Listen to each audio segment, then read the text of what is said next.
Greetings, Gamer Nation, movie lovers, and Star Wars fans. Welcome to a very special episode of the Movie Defenders Podcast.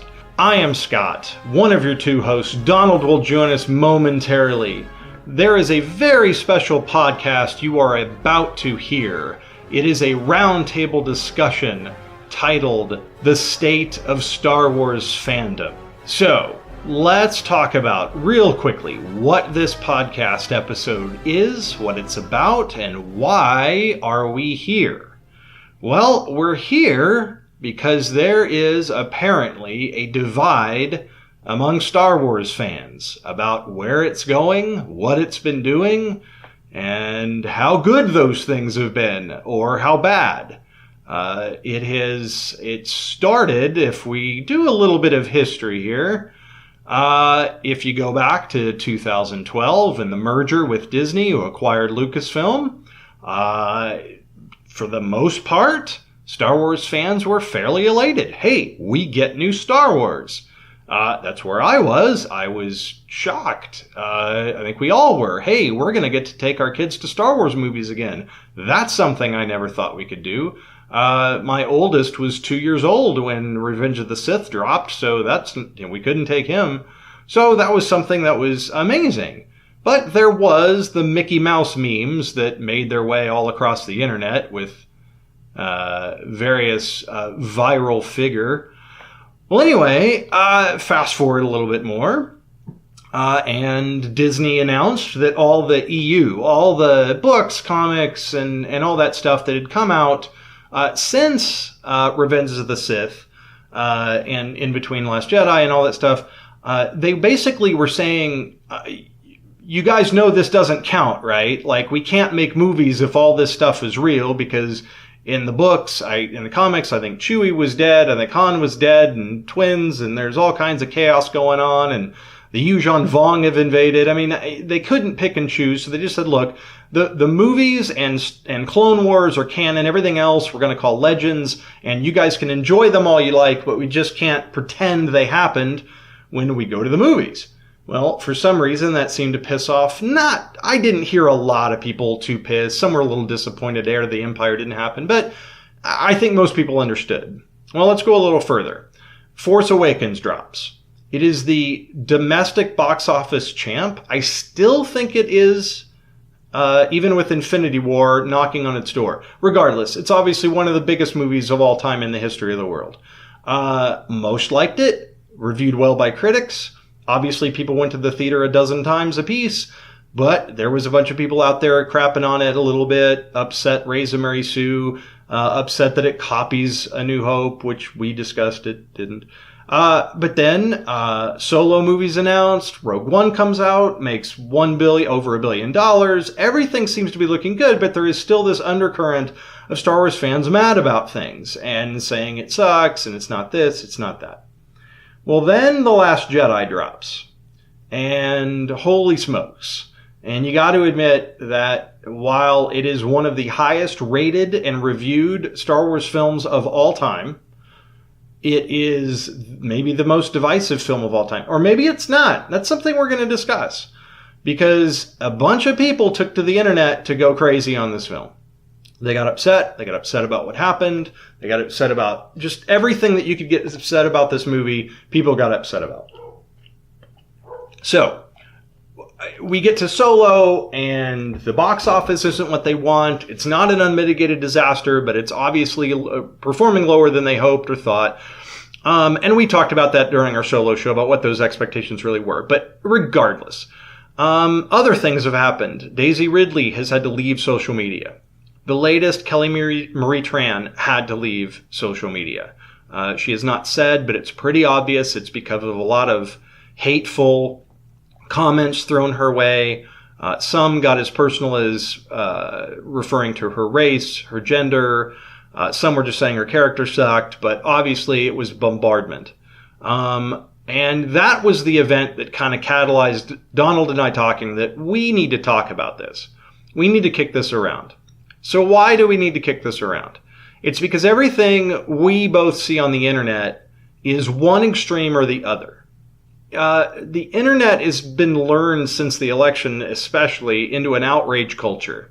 That when something happens, an issue, one side says it's black, one side says it's white, neither listens to the other, neither considers the fact there might be gray in between, and both keep screaming at each other.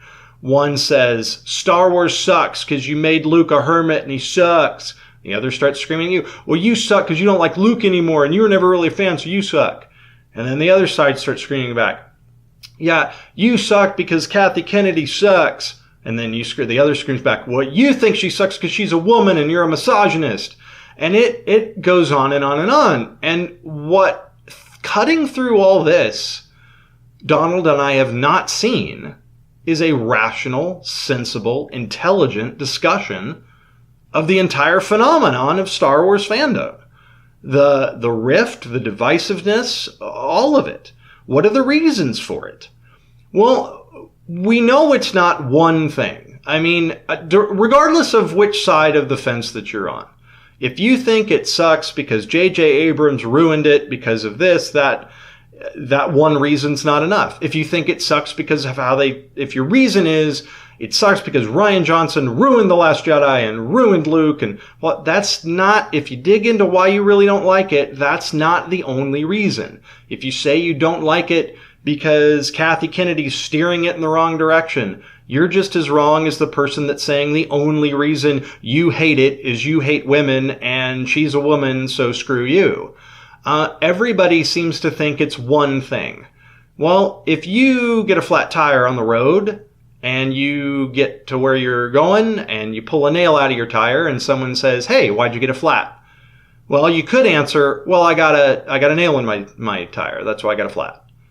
You're right, but you're also missing a lot. You're missing the fact that a construction worker on the road dropped the nail because he tripped on a cone that was put in the wrong place by somebody else, and your car happened to be driving at exactly the right speed and angle to pick the nail up, and you had to change lanes because someone cut you off. Like, if you really dig in, there's really 8 reasons it happened. Nothing ever happens in a vacuum. There's never one reason for anything. And we want to talk about what all those reasons could be. What does it mean? Is this a vocal minority of people? Are they just louder than most?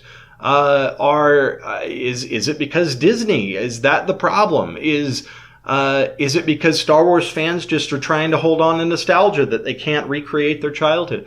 What's the reason? We're going to discuss what we think. We're going to discuss what a lot of people think. So we've got a long list of roundtable guests with us tonight, all part of the D20 Radio Network that we are so thankful to be part of. This has got to be the biggest show in the history of the D20 Radio Network in terms of guests. We've had some pretty big, amazing shows. Some of our podcasts have gotten to talk to the actual game designers and writers of books and designers of the very games that we play. There have been some epic shows on this network. But as sure as many people as we're going to have on here, I don't think it's going to be beat. So, with that, I'm going to play we're going to play something here for you. A little few minute, how should we term this? Montage of some of the venom and vitriol that's out there. I gotta admit, it was a little soul crushing to dig these out. I mean, if you know, Donald and I have listened to this podcast at all, you know, we like what Lucasfilm's been doing. It's cool. We're enjoying being Star Wars fans in maybe the greatest era to be a Star Wars fan. However, everybody on this panel, and we will introduce them shortly, every one of them is a geek, is a Star Wars fan. They all have really unique takes, are different places in life, have grown up with Star Wars in different ways, and this is going to be a good, fantastic mix of different age groups and people with kids, people without kids, male, female. It's going to be fantastic. I'm so excited. So with that, I tell you what, let's listen a little bit to some of the BS that's been out there that catalyzed are wanting to do this intelligent discussion, and then we will roll into that podcast and we'll roll into that episode. So everyone, thanks for listening. If this is your first Movie Defenders podcast or D20 Radio Network podcast episode, you are in for a doozy. So this is going to be fantastic. If you've waited for a sensible discussion about this issue and you are tired of the venom being flung from both and all directions, this is the show for you. So sit back, have a listen, and we'll first get with some of the more extreme viewpoints out there, what catalyzed this show, and roll right into everything. So with that, I'll sign off. Talk to you on the flip side. Here is the path to the dark side. Fear leads to anger. The Last Jedi is an abomination. It's an insult to everything Star Wars is and was. It's a narrative disaster that destroys everything I've loved about this series. No matter my criticisms for the prequels or Rogue One or The Force Awakens, all 5 of those movies combined could not possibly destroy Star Wars anywhere near the degree that this one film does. Use your aggressive feelings, boy. Let the hate flow through you. Because of the PR nightmare that they could be facing by firing a woman. We don't want to fire women because you can't do that, right? Even when they have been a complete and total disaster and ruined the greatest IP in the history of the movie business. Anger leads to hate. I don't know how you make a movie as bad as The Last Jedi. It takes one of the most beloved franchises of all time, throws it in the trunk of a car, and then backs it into a river. I'll probably keep going to see these movies just because it's interesting to see how much money you can spend setting a dumpster on fire. But I definitely have no emotional investment in this terrible fan fiction written by a gang of idiot children. The hate is swelling in you now. Use it. How is J.J. Abrams going to conjure up the necessary tools to create that story without pissing off the fans following The Last Jedi? It's going to be extremely hard considering that Disney had mostly paid off a lot of their reviewers and critics in giving the film a great review, while many of the audience members on Rotten Tomatoes have given the review a much different score. Give in to your anger. I hated it. This movie took everything that you like about Star Wars, that you love about Star Wars, that you thought you knew about Star Wars, and it on it. And it on it again, and then it sets it on fire, and then it on it again. It's so bad. It's an absolute atrocity. I can't believe this happened to the Star Wars franchise. This movie makes the prequel trilogy look like the works of a god. It makes the prequel trilogy useful and something that's interesting, because Episode 8 utterly destroyed what we thought we valued in the Star Wars universe. That ever since Disney purchased Star Wars back in 2012, they have had one thing on their minds, and that is the furtherment of their own political agendas and shoving it down our throats, regardless of story, regardless of characters, and regardless to any respect given to what was once Star Wars. We've seen this in the incredible disrespectful treatment of Mark Hamill and nearly every other classic original trilogy era character that we have loved for so long. Hate leads to suffering. All right, so that was just a small sampling of a lot of the vitriol out on the internet, which crushed my absolute soul having to listen to it and splice it and cut it and edit it. But here I am nonetheless. And here is everyone else, a big giant D20 radio family, to help discuss the state of Star Wars fandom and what in the hell is going on around here. So let's, Donald and I, jump in and start introducing people. First, we've got from our flagship podcast still, even though we're here, it's fine. The Order 66 podcast, GM Chris and GM Phil. Gentlemen, good afternoon. Good evening and good night. What is up, Gamer Nation? How are you boys doing?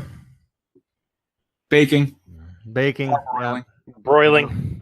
Yeah. For those you don't know, GM Chris is in Texas with no air conditioning.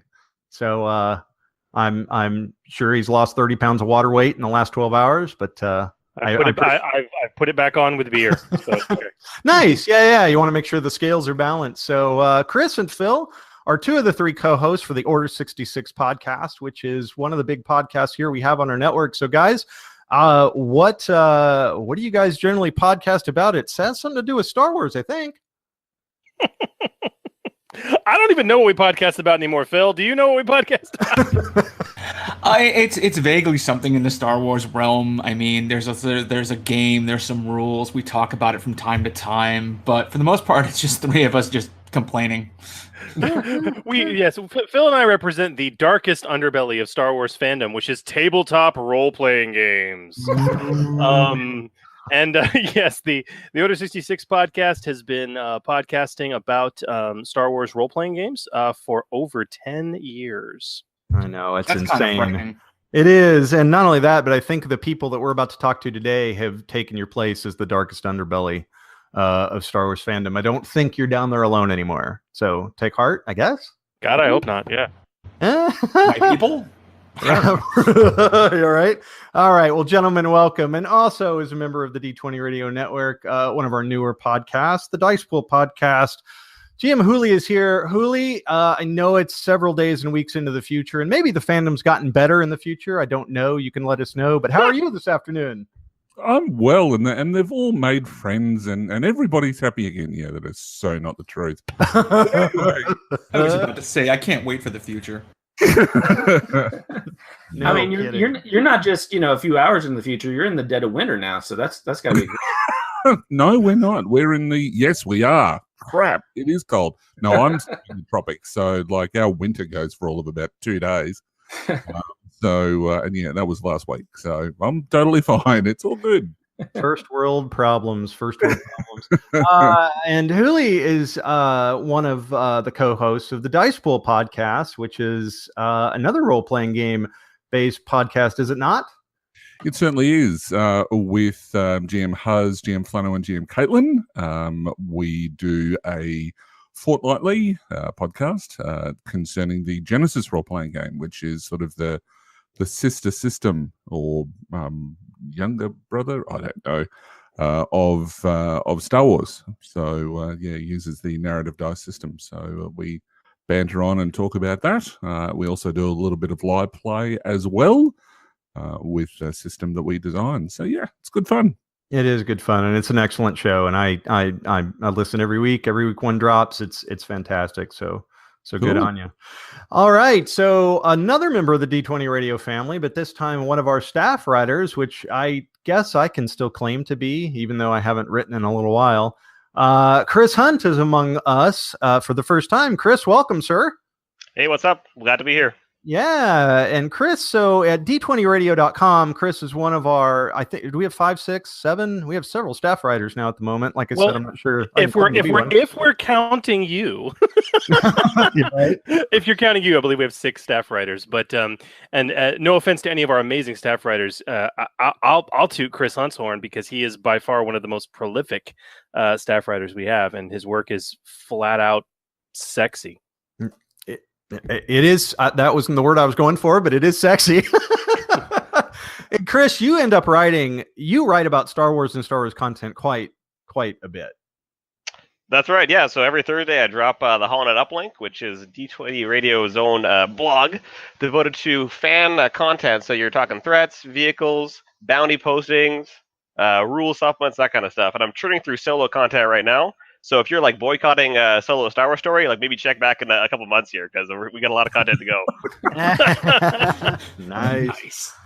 Nice. Well, welcome everybody. Yeah. So if you're into D20, if you're into any role-playing games, tabletop games, any of those things, please check out d20radio.com and check out Order 66, the Dicepool Podcast. Chris is writing. We also have a couple other hosts that hopefully will be joining us later of the Geek Pantheon podcast, which is another one of our great podcasts. And you can find a lot more podcasts there and a lot more gaming content if you're so inclined.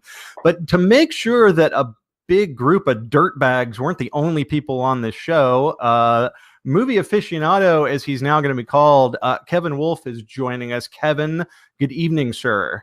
Good evening. How are you? I know. So what the hell makes you worthy to be here other than the fact you know me? I asked you so many Star Wars questions via my 8-year-old son at work. I think we've wasted at least 3 good weeks so far this year. Probably. Yeah, probably.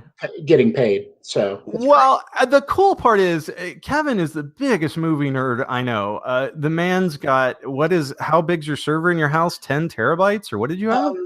12, but you know. Okay, sorry. Counting. Yeah, who's counting? Just full of freaking films, and actually, you have a unique take here. Now that Star Wars has been rebooted, and I want you to talk a little bit about that, because this is how we kind of started talking. As you came to me and asked, "How the hell do I do this?" So, what are you doing?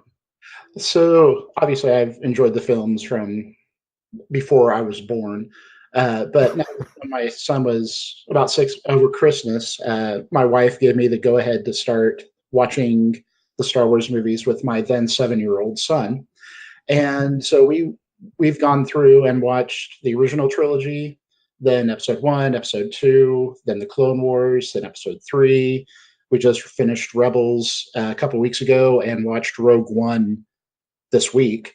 Right. And it's wonderful seeing everything through my son's eyes, because it's fresh, it's awesome. Each movie is better than the last, mainly because of swordplay. But it's been a hoot going through all that with him. Absolutely. And because you're right in the wheelhouse of what the merger and the reboot of everything is kind of meant and been, and a new generation of Star Wars fans kind of coming up. We kind of got to remember us OGs aren't the only ones out there.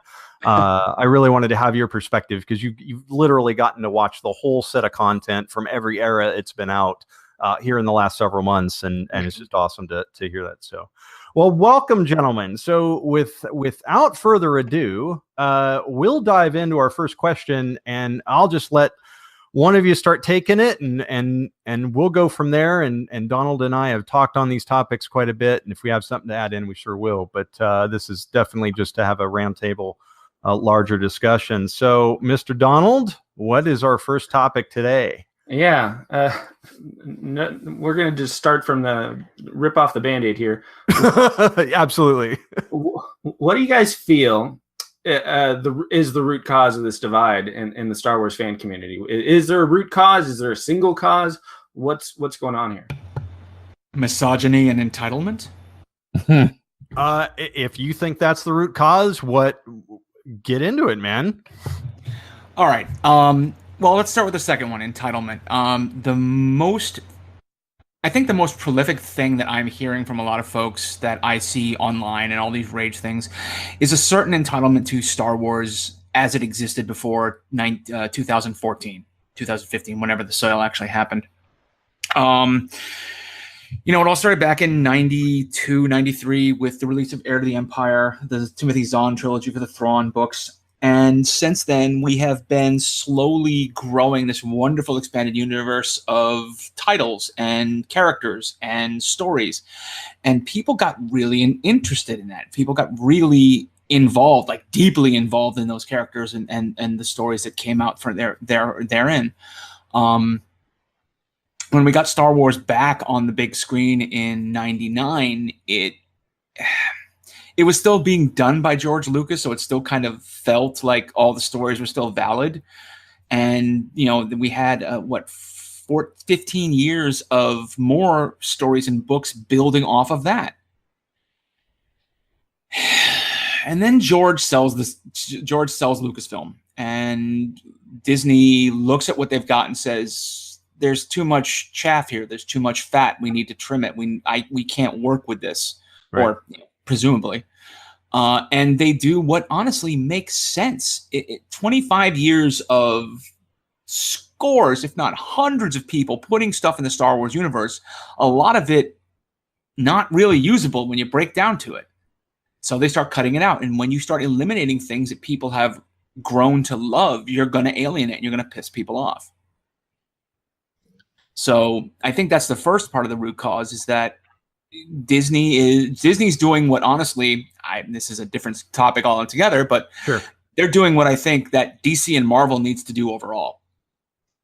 Like, wipe out the history, start over literally from, well, not start over literally from scratch, sure, but you take the elements that are core and key and iconic, and you build off those. And if there's something in the realms that you can play with and that adapts well and you can bring back, then you do so. But then again, what do I know? Marvel and DC have both done this multiple times in the past decade and have failed each and every time. Yeah, true that. New 52. yeah. Marvel I bought a lot of it. I bought a lot of New 52. I think you were the only one. Maybe, might be. So Phil, you also mentioned misogyny, and we're definitely that can be a topic in and of itself, but if it's definitely part of the root cause, what's driving that? Oh God, where do I start? You can sum it up. We'll talk about it in depth here, but yeah. The election of 2016. Is that a good place to start? If you want. The fact that folks have, because of the current administration we're dealing with, there are a lot of folks out there who are emboldened to speak out publicly and more widespread than these internet trolls have had a chance to before. I think also part of the fact is that there's a counterculture to that of folks who are finally willing to step up and say, no, enough is enough. So all this kind of background misogyny, entitlement towards things that are typically guy things or nerd guy things is starting to come to a head because more folks are emboldened to speak out louder and larger because they feel supported by the current administration and the attitude that they're taking towards, America first, honestly, white CIS males first. And a counter to that is a lot of folks who are finally saying, in basically every other subgroup culture out there, they're finally starting to come back and say, you know what, enough's enough, and we're not going to stay quiet anymore. And this has been a problem for decades, and we've had it. We're done. So I think that's another huge part of it too, is that the culture right now is one of adversarial arguments. Yeah, mudslinging. Yep. Yeah. Makes sense. Mr. Witt, what do you think? Is there a core to all this?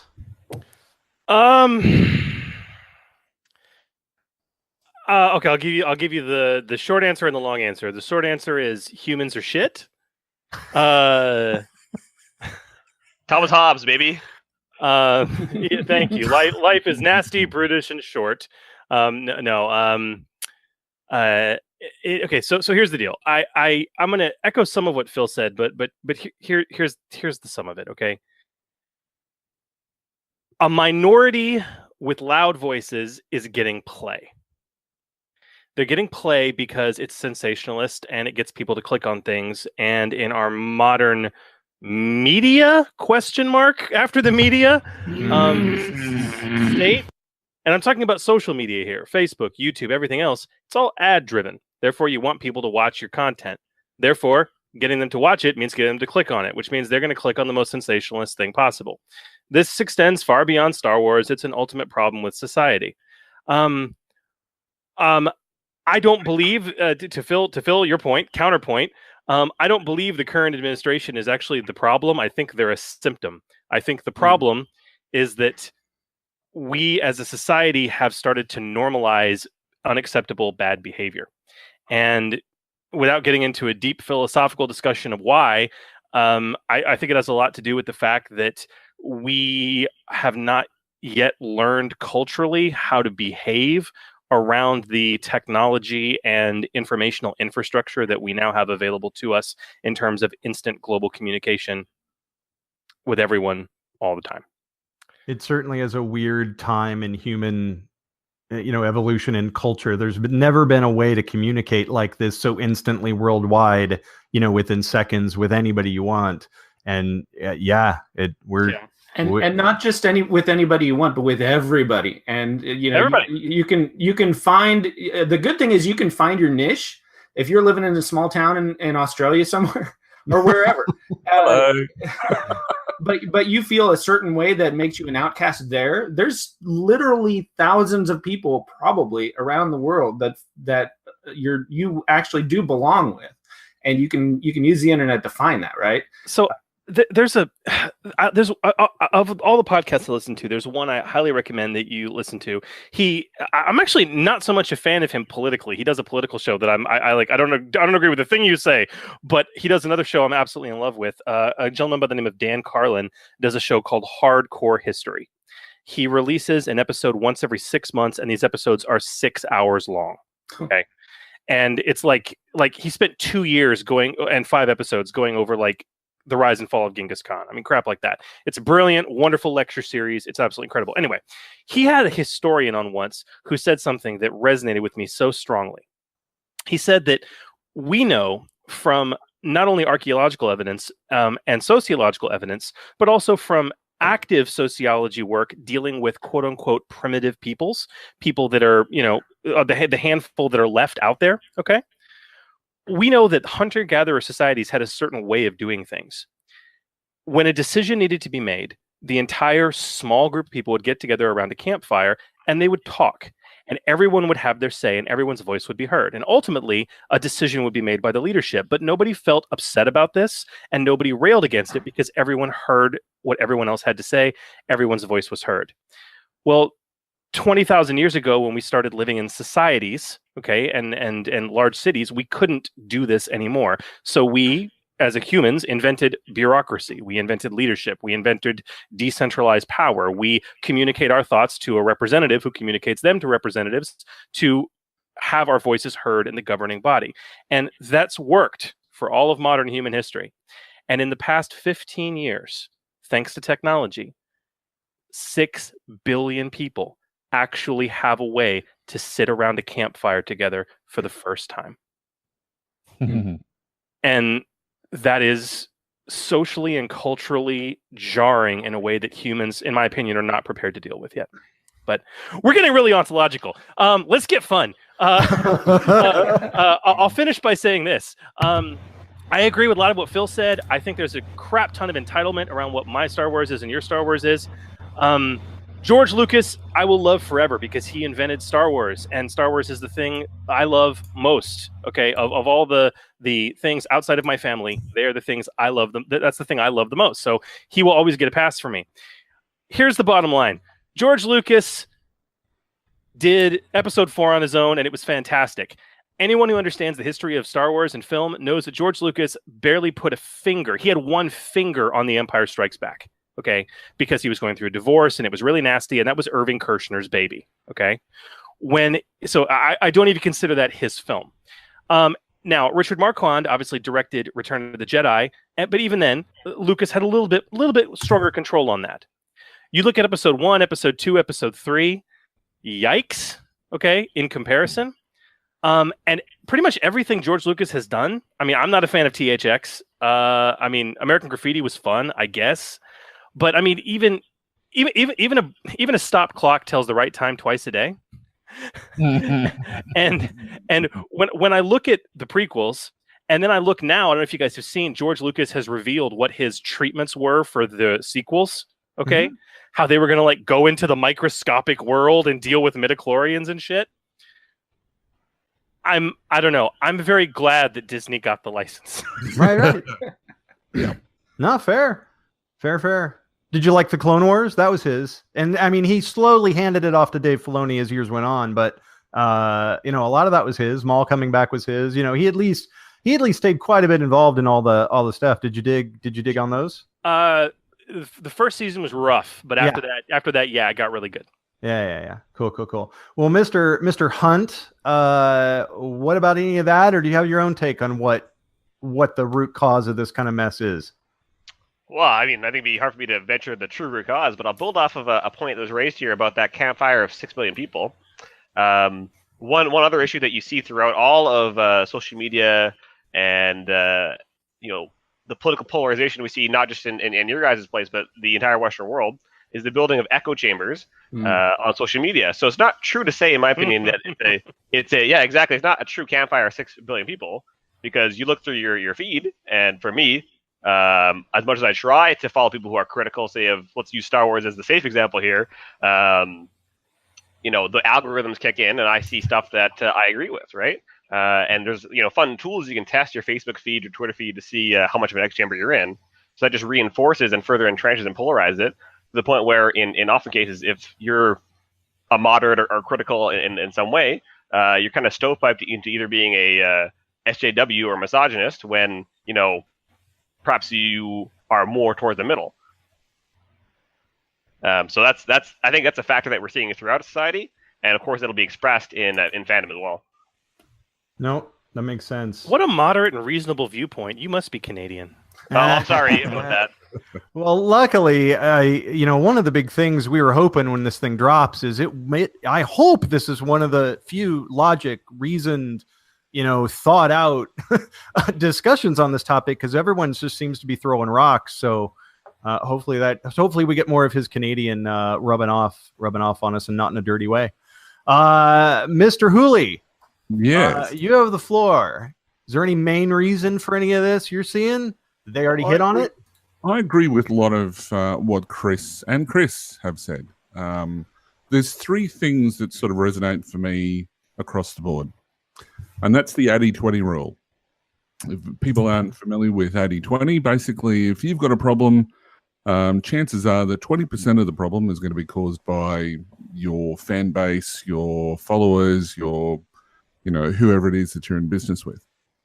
So, in my opinion, as far as the fan base goes, we have 20% of our fan base for Star Wars that has decided that they don't like things the way that they are. They can't accept change, and so they're going to make as much noise as they possibly can. To do that, they've been supported by the media for this thing that Chris, Mr. Witt, mentioned before, which is that they're using that social media for their voice. And it's being picked up by media stations, major media stations. We're not just talking, your small little clickbait news groups, whoever.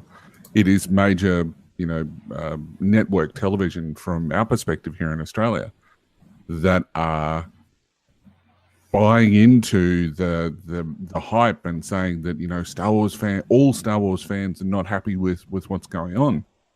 I don't subscribe to that at all, but it's certainly this vocal minority. The other thing that I think plays into it, a lot of it, is that empty vessels make the most noise, and I think that's what we're hearing, is that we've got this small vocal minority that really have no business being on social media at all. You have to have a license to drive a car. You need to be 21 in the States, 18 in Australia to be able to drink. You are clearly, are they media, or are they just people that they just want to get people clicking on them? So they're being sensationalists. Yeah, I'm just thinking it's those three things for me anyway about what's causing it. Misogyny has a little bit to do with it, but I think that we have been a misogynistic society for a very long time. Some of those views are being changed slowly, surely, but ultimately we are a very sexist society that is not very supportive of minority groups at all. Sure that. Kevin. Sorry for getting all serious, by the way. Yeah, it's all good, man. It's all good. I am not a social media person. I think social media is great for 6 billion people to get around a campfire, but everyone thinks that their opinion is the best thing on earth, and if their opinion isn't heard and dealt with immediately, then all hell's going to break loose. Because of that, we get sensationalism for clicks and likes and views, and people just devolve into being really crappy humans, saying racist and sexist things to get clicks and views and likes. And then that gets picked up by the social media or by the news groups and whatnot to be like, oh, look at what's happening. Star Wars people aren't happy. I couldn't care less if Kathleen Kennedy was a man, woman, or HAL 9000 in a pantsuit. I just want the content. Right.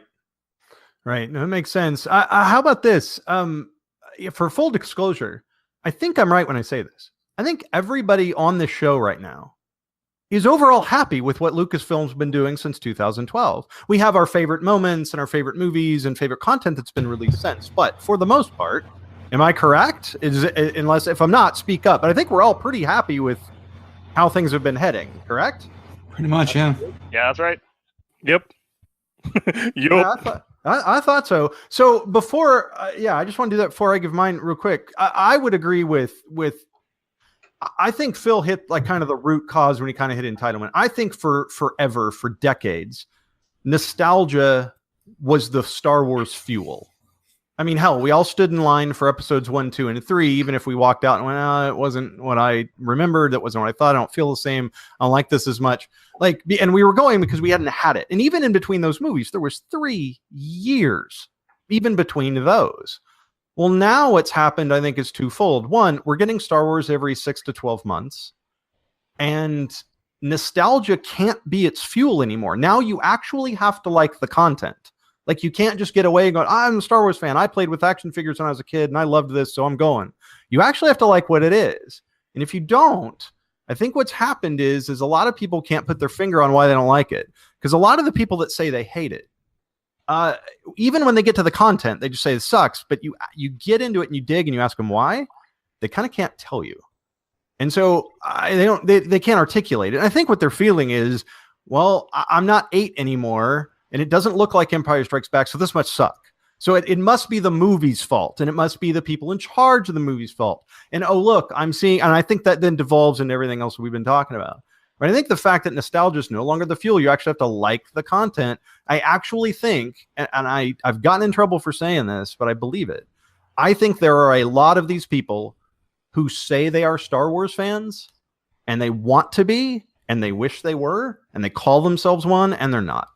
Because at this point, if you liked A New Hope and you liked you liked Empire and you kind of liked Jedi until the Ewoks showed up and you've hated everything since, that's like saying you're a Marvel fan, but you only like the Iron Man movies. Like, are you really a Marvel fan or are you an Iron Man fan? Like, and it's fine to be that. It's totally fine. I'm not dogging it. You like what you like. It's all good. But I just wonder if we've been hijacked by those people. But anyway, we'll get more into that. But Donald, any more to add to that? Maybe just a little bit, but at the risk of getting serious again, I think there's something to be said for. I mean, you've got an interesting mix of generations at this point that are would consider themselves Star Wars fans in one way or another, and at the risk of overgeneralizing, a lot of the fans of the original trilogy are in their 40s, give or take, and we're seeing. We're getting up there, and I don't know how old all of you guys are, but in general, our generation is, our parents are starting to get older, and we're having to take care of them.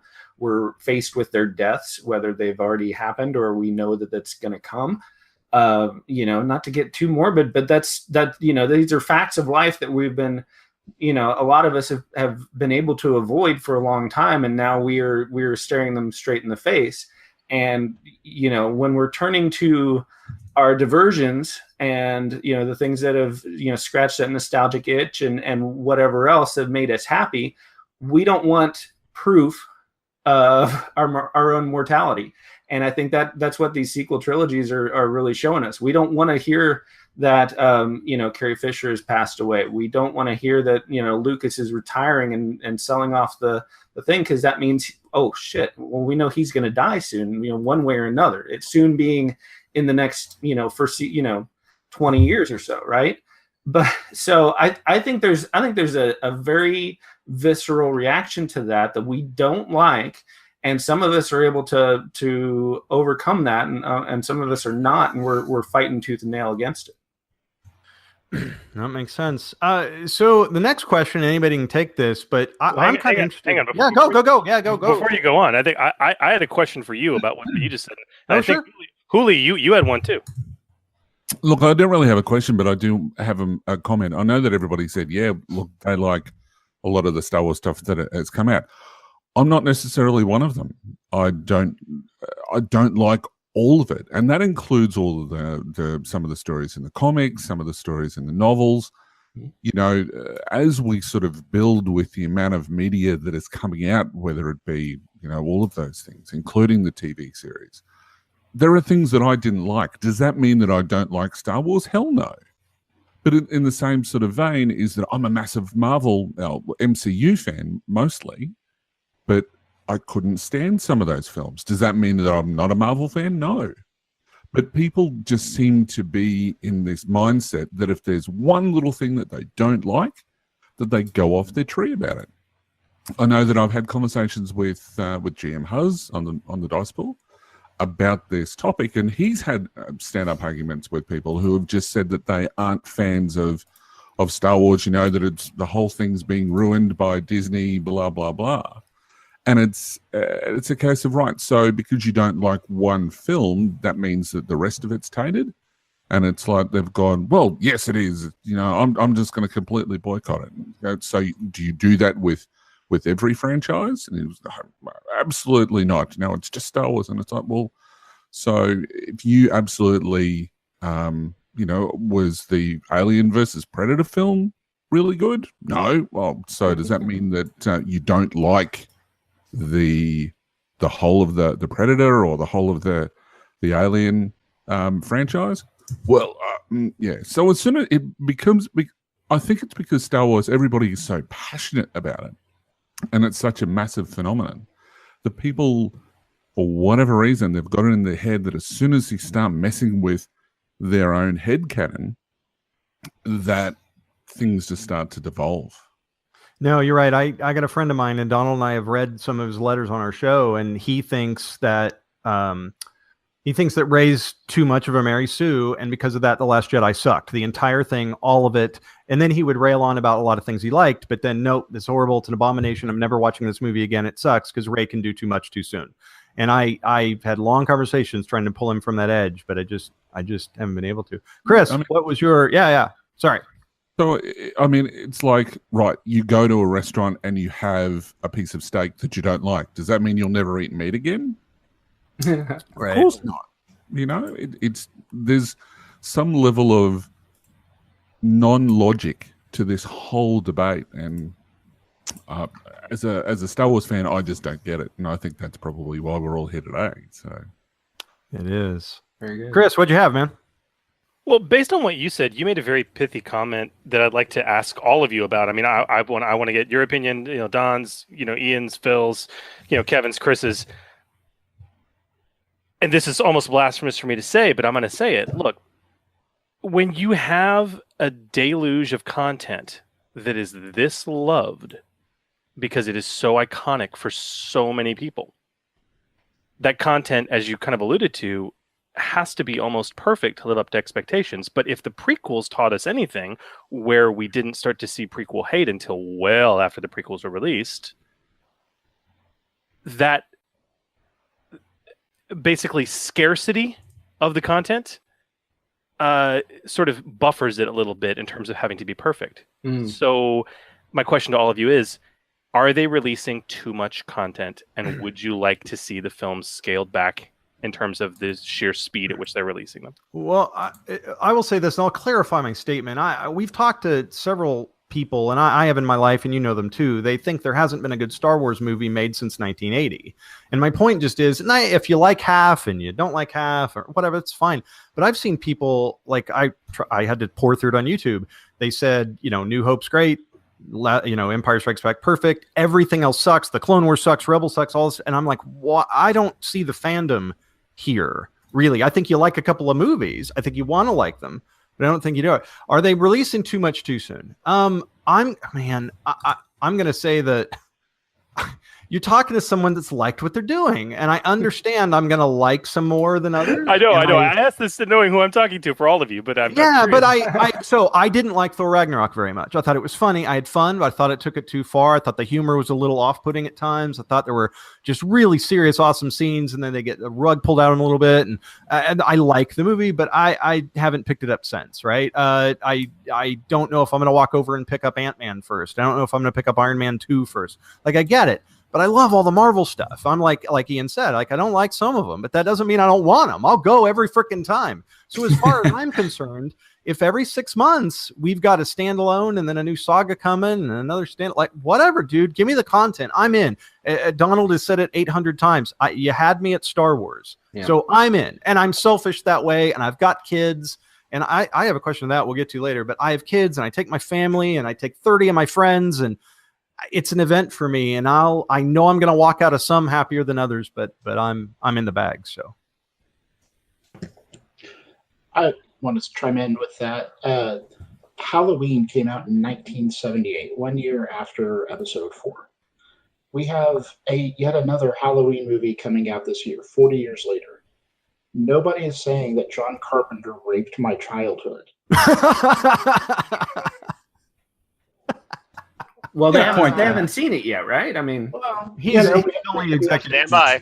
Yeah. H2O 20 years ago, which again wasn't great, but no one was screaming and yelling and blowing up the Twitter of the time, which was MySpace? Who knows?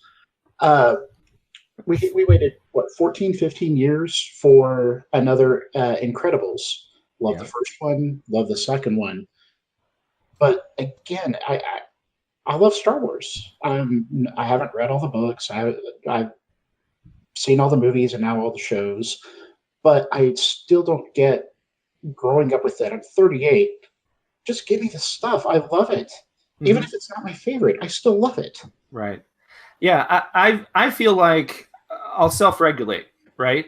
Just turn on the fire hose and I'll take what I can. Especially when in the EU age, when book after book after book after book series after book series was coming out, I couldn't handle it all. I just couldn't. I read books that, some of the Kevin J. Anderson books, I don't even remember that I read. I just remember some of the stories from it. So it came so much so fast. I still enjoyed it. I still loved Star Wars, but it got to the point where I'm like, okay, let me just pare back for a minute so I can breathe. I will say that once Disney started talking about announcing the movies and having them every other year for the saga movies, and then having another standalone in between those, and we're going to have a Star Wars movie every year, I was thinking, oh, that's too quick. And I was thinking that same thing of the scarcity makes it feel better for me. I don't believe that anymore. Once again, is there going to be a Star Wars movie that comes out that I just didn't care for, or just feel on the fence about? Probably, but I want that to happen. I want more. I should be so lucky for there to be Star Wars movies galore coming out that I can afford to not like one. Like the James Bond movies, right? There's James Bond movies that I don't care for, but I don't like having them every 4 years. I want them every other year, so gimme. And let me, it's a consumer-based kind of thing, but let me decide. And, I'm also not gonna shit all over the entire thing if one of them falls flat on me. So that's me. That makes sense. Phil, what do you think? Too much? Too little? Just fine? I think it's a little too much, in the sense that, you look at what just happened. We had The Last Jedi, which is arguably, in spite of what folks will say, a huge success. The Last Jedi was a phenomenal success. Right. It turned the series on its head. It turned the characters on its head. And I really like that. But 6 months later, we had Solo. Arguably, and I know GM Chris has said this, a story we really didn't need. 6 months after a really big film, and after, in the midst of summer blockbuster season, no wonder Solo's numbers were down. But even given that, a Star Wars film every year, gods, I'm a member of the 501st. I freaking love it. Every Christmas, I know, at that point, it would be like every Christmas I knew that, we were going to be hanging out at some theater and I was going to get to watch Star Wars for free because, compensation for having a bunch of Star Wars characters in their lobby. But I really think it's too much too fast. You brought the Kevin J. Anderson books and how everything was flooded there. And it does sort of remind me of that period of time in the novel series where we were getting a Star Wars book like every month or every other month, it seemed. And it was just too quick. It was too much data, too much too soon. And, I think Disney, if Disney keeps the plans that they've got and they throttle it down, I think it'll be better, at least in that regard. That makes sense. Mr. Hunt? So, back to the days of the quote-unquote old EU, all the Legends material it's been touched on here. Not only was there a lot of it, there was some real stinkers in there too, and that didn't sour me on Star Wars. I guess I'd ask this question with another question, which would be, is all Star Wars for all Star Wars fans?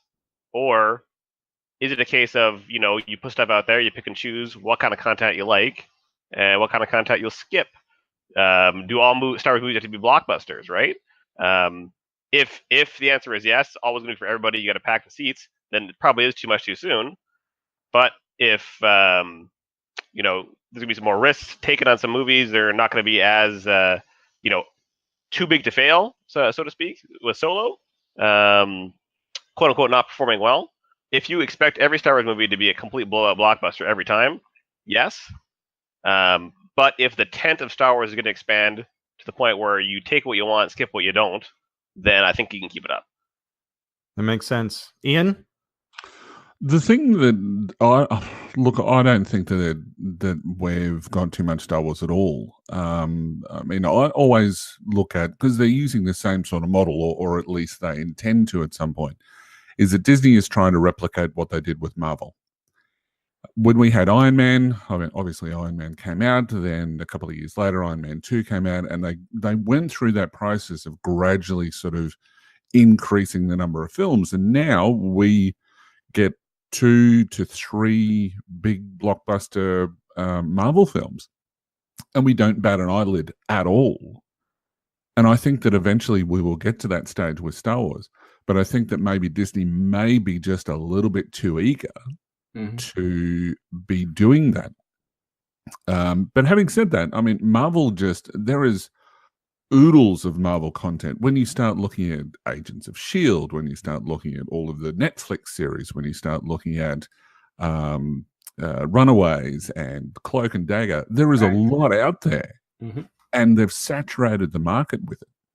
But we don't hear anything about that. And there are certainly some missteps along the way with Marvel, both film and television, that they're just like Iron Fist, for example. It's like, I liked it, but there are a lot of people who didn't. But the thing is that there are missteps, and people don't sort of make this big song and dance about it. Yeah, they're allowed to have them. And of course they're allowed to have it, and I think that Star Wars will have the same problem. I think that there's a lot of reasons why Solo didn't go so well. Lots of reasons. It's easy to point the finger at the people who are making the most noise, and I think that they played a big part. But you've got to look at things like the marketing. Was the Marvel marketing team talking to the Lucasfilm marketing team when they decided to, Marvel decided to release the biggest blockbuster film ever a month before Solo? There's a lot of reasons there. But as far as, I think that Star Wars has this mythic status that it's kind of like Grandma's recipe for apple pie, to put it into American terms. Is that, because it'll be a Vegemite sandwich for us. But, as soon as they start messing with that recipe, that people have sort of, Phil mentioned it before, that, there's a lot of content which is out there that has been generated with the EU. And so it's in people's minds of what Luke Skywalker is to them from an EU perspective. And they did some crazy shit when it comes to EU with Luke. And so, but that's what they see in their mind. It'll be interesting to talk to people who've only been purists as far as the film or the films with Luke, and see what the difference is with regards to what they see on film versus what they see in all of the EU. So if you've never read an EU book ever, what sort of comparison there would be between the two? And I think you'd find that they're dramatically different, that they would have seen Force Awakens and would have seen Last Jedi, and they would have said they're totally fine films. I'll amend mine in just 60 seconds. I think Chris Hunt's got it dead on. And here's it. So Infinity War cost $300 million. Ant-Man cost 80. So when Ant-Man does 300, 400 million, they go, cool, that's great. The problem with Solo was it had to be made twice, and they doubled everything they spent on it. The marketing had to wait. I think Infinity War was way bigger than they ever thought it was going to be. I think it took a giant more chunk. There's all those reasons, right? But the biggest thing is if they make the standalones for the 80 million and scale them down a little bit or whatever they got to do, and then the episode 9 can be 250 million, and I don't know, whatever the Boba Fett James Mangold, if it happens, can be 95 million. I think it's fine. Like if they're happy, I'm happy. But anyway, I think that's it. But Huli, I wanted to touch base on your EU statement as well, because I had actually read something on a website called sci-fi4me.com where the author was actually saying, she was saying that she felt like the fans of the EU have a better picture of Luke Skywalker as not a perfect hero, and I think this is what you were getting on, right? That if you're going straight from Return of the Jedi, celebrate the love, all the way, it's directly to Last Jedi, for as far as his narrative is concerned, you're going to be so shocked, right? That you're going to go through, with rejection, right? Whereas if you've grown with Luke in those 30 years, whether those stories are canon anymore or not, you at least see his character as a more fleshed out character, where he is not a saint, right? He can screw up. Now, we saw him screw up in the original trilogy, but still, like, there's something to be said for that, right? But the thing is when you're looking at some of the EU, that there were so many inconsistencies with it, with the way that characters were portrayed. Now, obviously, there was a certain level of Lucasfilm having to check through stuff, but there was so much stuff that was coming out that I'm pretty sure that none of them really was sort of spending too much time on it, because there was so many inconsistencies. Right. The story group has certainly changed that. I think there's a lot more control over what's actually going on. Oh yeah, more so than what we've had before. So I think your perspective of, and I'll use that in inverted commas, of what each of these characters are like is going to be dependent on what level of consumption of that media that you've had. If all that you've read is comics, you've had Dark Empire to deal with, which has Luke effectively embracing the whole dark side thing, to say, to be able to have knowledge of the Force, I need to embrace the dark side as well as the light. Mm-hmm. And so does things like Force hologram, which clearly has never been seen before. The Last Jedi, and everybody going on about how can they do that, blah, blah, blah. So, that's been done then. So, but then if you've only read novels, you've got the Kevin J. Anderson trilogy with New Jedi, or the New Jedi Order, or whatever it's called. It just depends on what you've consumed. If you've consumed everything possible, and then you've gone into these films, psychologically, you've got this preconceived idea, and it's predominantly the focus of your show, is that if you go in with the wrong expectations, you're going to have a real problem with any film. And certainly if you've got these expectations of 40 odd years of what Star Wars is to you, and you go in and you're not willing to just leave your baggage at the front door, you're going to have a problem. That's all I'm saying. Now it makes sense. It makes sense. I had a question for the group. I wanted to know, early when 2012 happened and we heard the merger was going to happen and they're going to do new movies, and we got that news. The Mickey Mouse crap started. I didn't hear people complaining about Kathy Kennedy, J.J. Abrams, blah, blah, blah. None of that had happened yet, but it was Mickey Mouse, the Mickey Mouse bullshit. I don't even think they'd announced the EU to Legends thing yet. I think that came a little bit later. I could be wrong. But is how much of this is the fact it's Disney? It's the mouse. The mouse owns it. And I got a clip I want to play here after we kick it around a little bit. But is this playing a role that it's Disney? That if it was anybody else, it doesn't matter what it is. If it was still if it was 20th Century Fox or it was Sony or whatever, would nobody give a shit? But the fact that it's freaking Disney Is that contributing to this? Potentially. I mean, there's no real data for that. I mean, all that is just really opinion. I mean, you also got to figure that there's enough memes about it that it's at least on folks' minds. And Disney is becoming something of a juggernaut, especially now.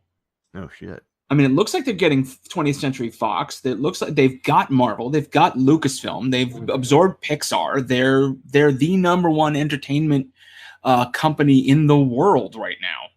So, folks want to see the big giant fall. They want to see Goliath get knocked down.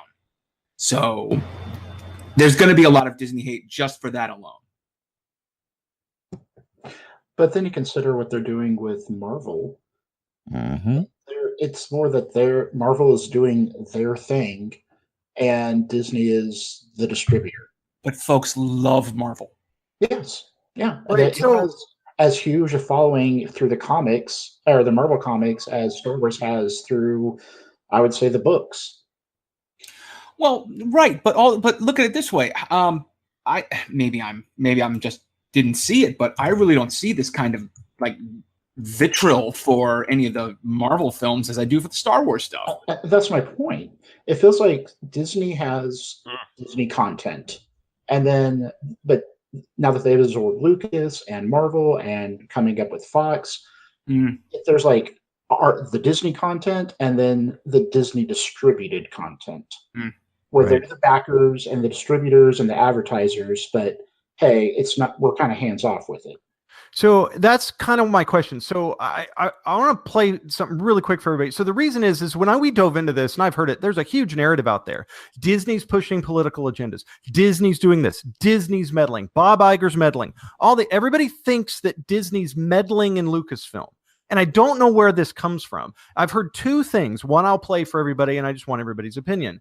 But one was Gareth Edwards talked about when he did Rogue One. They turned in the script for Rogue One, and he said, I never thought in a million years they'd let us make it. Why? We kill them all. I never thought they'd go for it because it's Disney. Even he had preconceived notions. And it came back, and it was like, yeah, that's cool. Make your movie.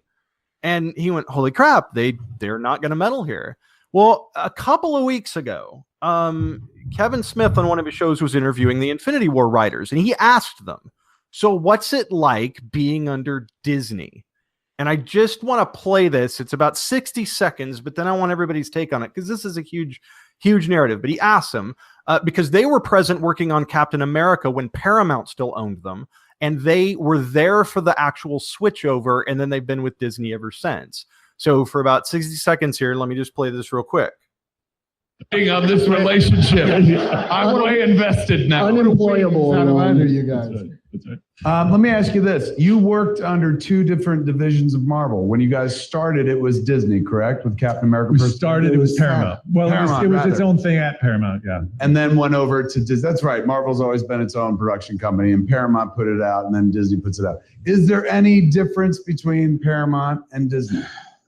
I mean, marketing is really good at Disney. Well, I mean, that's a little inside baseball, but like Disney owns it, right? So it's in their best interest to give it a sweet date, to, spend a lot of money. Paramount doesn't own it at that time, right? But so also, why is it in their best interest to give it the 4th of July date? We're going to give that to Michael Bay, that kind of stuff. But the beauty of Marvel is that it's very insular. Like, there isn't much difference because you don't hear from anybody outside of Marvel. You don't get Paramount notes. You don't get Disney notes. I mean, you get like Bob Iger watched it and he likes that joke. So my point is that they're telling you, like, we don't hear from them. And Lucasfilm, at least what I've heard people say is we don't hear from those guys. Like, Kathy's got to go to a board meeting every 3 months, but okay. Like, why is Marvel getting this pass? And why does everyone assume the mouse is dictating everything and pushing these female characters, this feminist agenda? Like, why does Disney get blamed here and nobody gives a shit about the other stuff they own? Because people are looking for an excuse. Fair. They're seriously looking for an excuse to blame something for fucking with their childhood.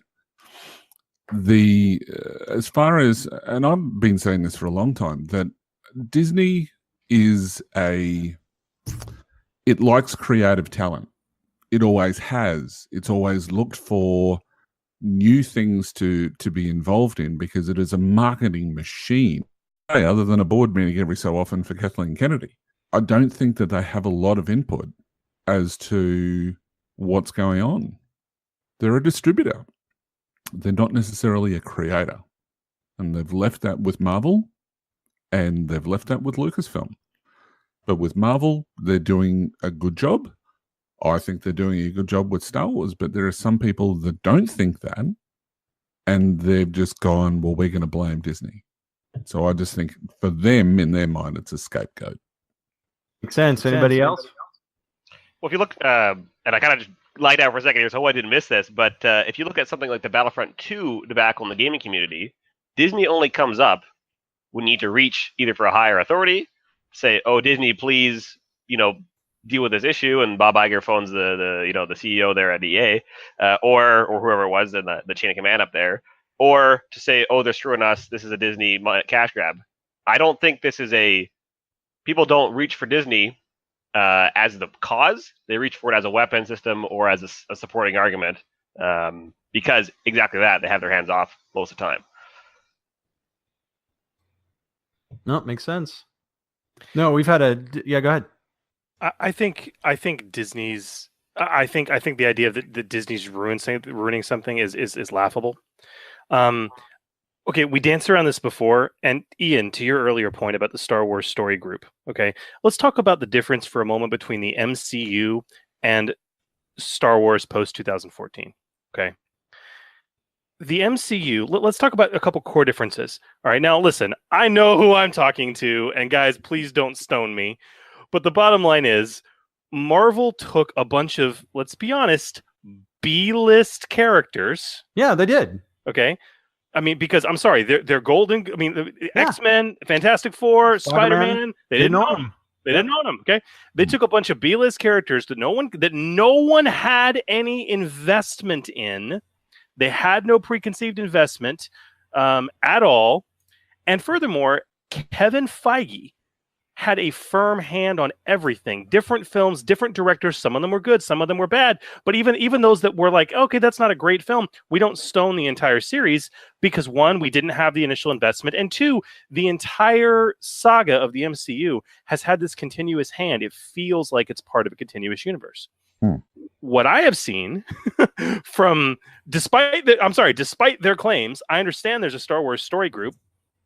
The differences between episode 7 and episode 8 in terms of how those two directors and writing teams were able to take those movies in radically different directions, where literally episode 8, which I loved, took everything 7 did and just threw it in the trash can. Okay, in terms of the plot points it tried to set up, the questions it tried to make you care about, the fact that that was allowed to happen should tell you that there is no controlling hand. Okay, not to the extent that these nutjob fanboys want to think there is. Okay. So I'll leave it at that. You go ahead. I was going to say, with the MCU, Feige is kind of like a naval admiral, and each movie has been a ship. He's saying each ship is directed by a different captain. Every movie is made differently. And Feige's like, we are all going in this direction, but you do it kind of your way. And Star Wars doesn't feel like it has that. I love it, want more of it, but it doesn't, like he said, there's not that overarching, this is where we're heading. I think being only 4 movies in, I think we just, Don and I said it on the show when we were talking to Eric about Solo. I think Solo was the first shot across the bow at doing that. The Enfys Nest group, that's Saw Gerrera's crew on Jeddah. That's the start of it. That's where it gets started. When Maul shows up, that goes back to episode 1. A huge piece of the Clone Wars sets that whole thing up.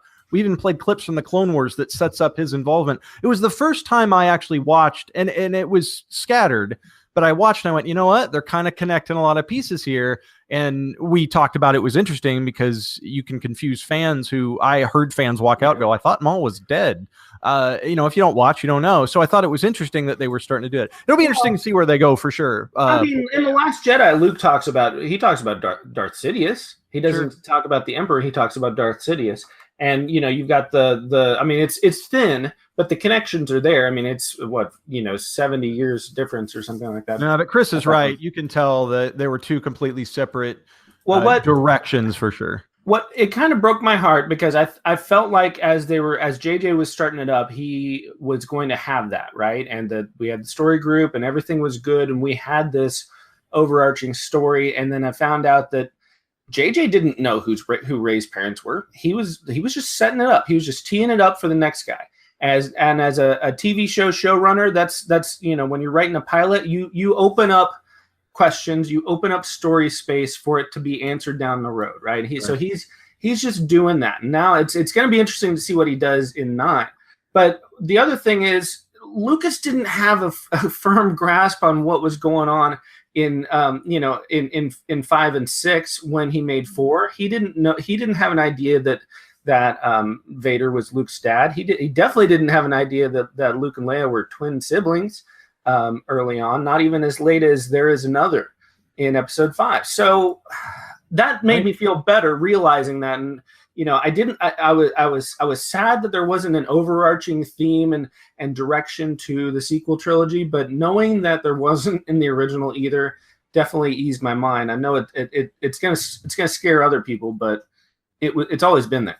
Yeah, Chris is right. The story group is there to make sure you don't contradict something or make a mistake, but it's not there to tell you where the ship's got to head for sure. Which is really sort of Kathleen Kennedy's. To me, I don't know whether it's a case that Kathleen doesn't have as much hands-on approach as, say, Kevin Feige does. I don't know. I don't know enough about the process of filmmaking generally to know what sort of the difference between their management styles is. But Chris is right that there is certainly a much stronger narrative through the Marvel films than there is. But, then again, I look at Agents of S.H.I.E.L.D. and say, well, there are certain things that I would have expected to see at the end of last season that we didn't see. There is stuff that is going on in the Netflix series that we don't see having sort of flow-on effects from the films.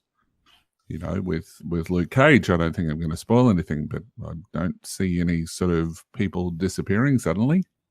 You're right. So, there's missteps on both sides, I think, of the equation, but yeah, I'm just not quite sure. Donald, what do you got? Well, I mean, I gave up with that, but no, we talked about. So, I mean, with all that, is that bad? Like, is there something actually wrong at Lucasfilm? Is it fine, and fans just that have a problem with where Star Wars is right now just need to get over it, or what do you think? Well, we've seen so you're also talking about we've had director changes, we've had Solo, we've had Rogue One had to be rewritten at the end, the last act. Like we've had things happen. Right. They also say there's a huge freaking problem at Lucasfilm. Oh my God, look at this horrible place to work. That was the latest thing. If you haven't known this week, the latest vitriol going around is that Bob Iger has had a secret meeting with secret phone calls, and if they're secret, I don't know how you know about it, to fire Kathy Kennedy. That's this week. The Geeks and Gamers guys and some of the others, they're just horrible. They're just horrible. They're just awful. I'm sure they're fine people. The shows are awful. Anyway, that's the latest. Is there really something wrong? Is something amiss? No. And look, I want to clarify my comments. Like what I was saying, dude, Marvel is the exception to the rule. They've managed to do everything right, and then you add to that the fact that there was no investment in the intellectual property like there was for Star Wars. They had everything stacked perfectly for them. Star Wars has everything stacked against them by nature of the fact that fans are so invested and so committed because this has such a huge impact on their childhood. No, they're running things great. They're making a crap ton of money. They had one misstep with the film recently in terms of, and honestly, I still think Solo will break even, okay? But no, they're making a ton of money. They'll continue to make money. They're on par with any other major studio out there. Marvel is the Marvel Studios is the exception to the rule. But I think that's what people are comparing the two to, though. Yep, and I just don't think it's a fair comparison. Oh, I agree. Right. Yep. I mean, they're gonna have X-Men and Spidey and Fantastic Four to play with. So what'll be interesting is to see in the next 10 years what happens, because people do have investment with those characters and they do know about them. And it'll be interesting. Phil, what else? Yeah. Phil, what do you think, man? Because you're a Marvel junkie, and well, more DC actually, but still, you're. I mean, dude, yeah. I want to know this, Phil. How do you compare all this to how DC is managing their stuff? Let's use a not perfect example. There we go. DC is trying to play absolute catch up. Marvel did a roadmap to success, and DC is trying to hastily come up with a plan to counter it and failing. They saw the success of grimdark Batman, Kristen Bale's Batman Begins trilogy, basically, and they wanted to capitalize on that grittiness, that earthiness. But that's not what any of the other characters are about. That's Batman. That's not Wonder Woman. That's not Superman. That's not Green Lantern. That's not Flash. That's not any of those other mainline iconic DC characters. And they completely fumbled the ball and screwed that up. Totally. Do I look like a cop? Right? So dark. Are you sure you're not from the DC universe? Right. So Phil, is Star Wars? I don't see them trying to do things too fast necessarily. In fact, we're going to have 18 months now of no Star Wars, even if they wanted to hurry. So, I mean, are they? Is Disney making mistakes? No. I don't think they're making mistakes. I think they're starting to see the problems of too much too soon. They got used to a Marvel film coming out every 6 months, call it. The difference about the 6-month Marvel film, and actually this might be where Solo first came up, was the fact that, hey, we're doing great if we have these Avengers as the mainline folks, and then we throw in Ant-Man and the Wasp and the Thor and Captain America and Iron Man and Spider-Man and all these individual characters. So let's have the main saga edition be our Avengers, and then we'll do a film about Solo and Obi-Wan and Boba Fett and Yoda and R2-D2 and the mouse droid from the Death Star and they'll they may have been trying to come up with just way too many. They were trying to follow the Marvel's. They did what DC did. They tried to follow Marvel's roadmap. And because that's not what they were trying to do from the start, they stumbled. Well, have they tried? And I only ask because the plan was for Solo to be out May this year and the next one be out 18 months from now. And all we've gotten is, hey, how'd they find the Death Star plans? And hey, we can do the Young Adventures of Han Solo. That Collider article that everyone picked up and said Collider is reporting that they've canceled, they're stopping production on all the standalones. Well, the real thing is, if you read their article, it said a person with information close to the situation. They didn't even have a source, right? They had a secondhand source, and then everyone picked up on that story. And Bob Iger said in one of the earnings calls, quote, "There are Star Wars movies we're working on that have not been announced." So you can also look at it as they're not slowing down at all. We just haven't had the official announcements. We've had the unofficial James Mangold. But with only 4 movies in the can, Solo was the first one to come out 6 months after Jedi. And of course, it was in the meat grind of the summer. But are they going too fast, too soon with that? Or do you think they're really trying to emulate that? Or it just hasn't happened yet and that's where they're heading? I mean, that's what it seems like. It seems like to me that you kind of line things two up, and there's kind of a sort of a parallel there. I mean, yeah, there's the Star Wars films they haven't announced. There's Marvel films they haven't announced. But I have to look at the anthology films that we've got and the anthology films that they've announced. So they say that they've got a director for, what was it, Boba Fett?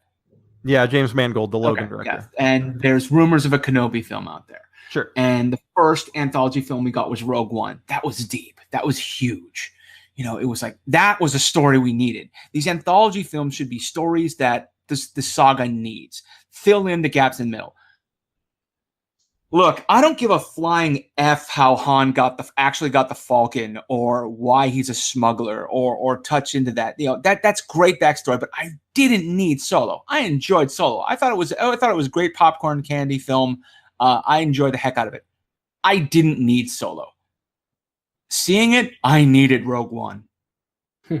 I needed Rogue One. I needed my Star Wars as a World War II film with dirt on it.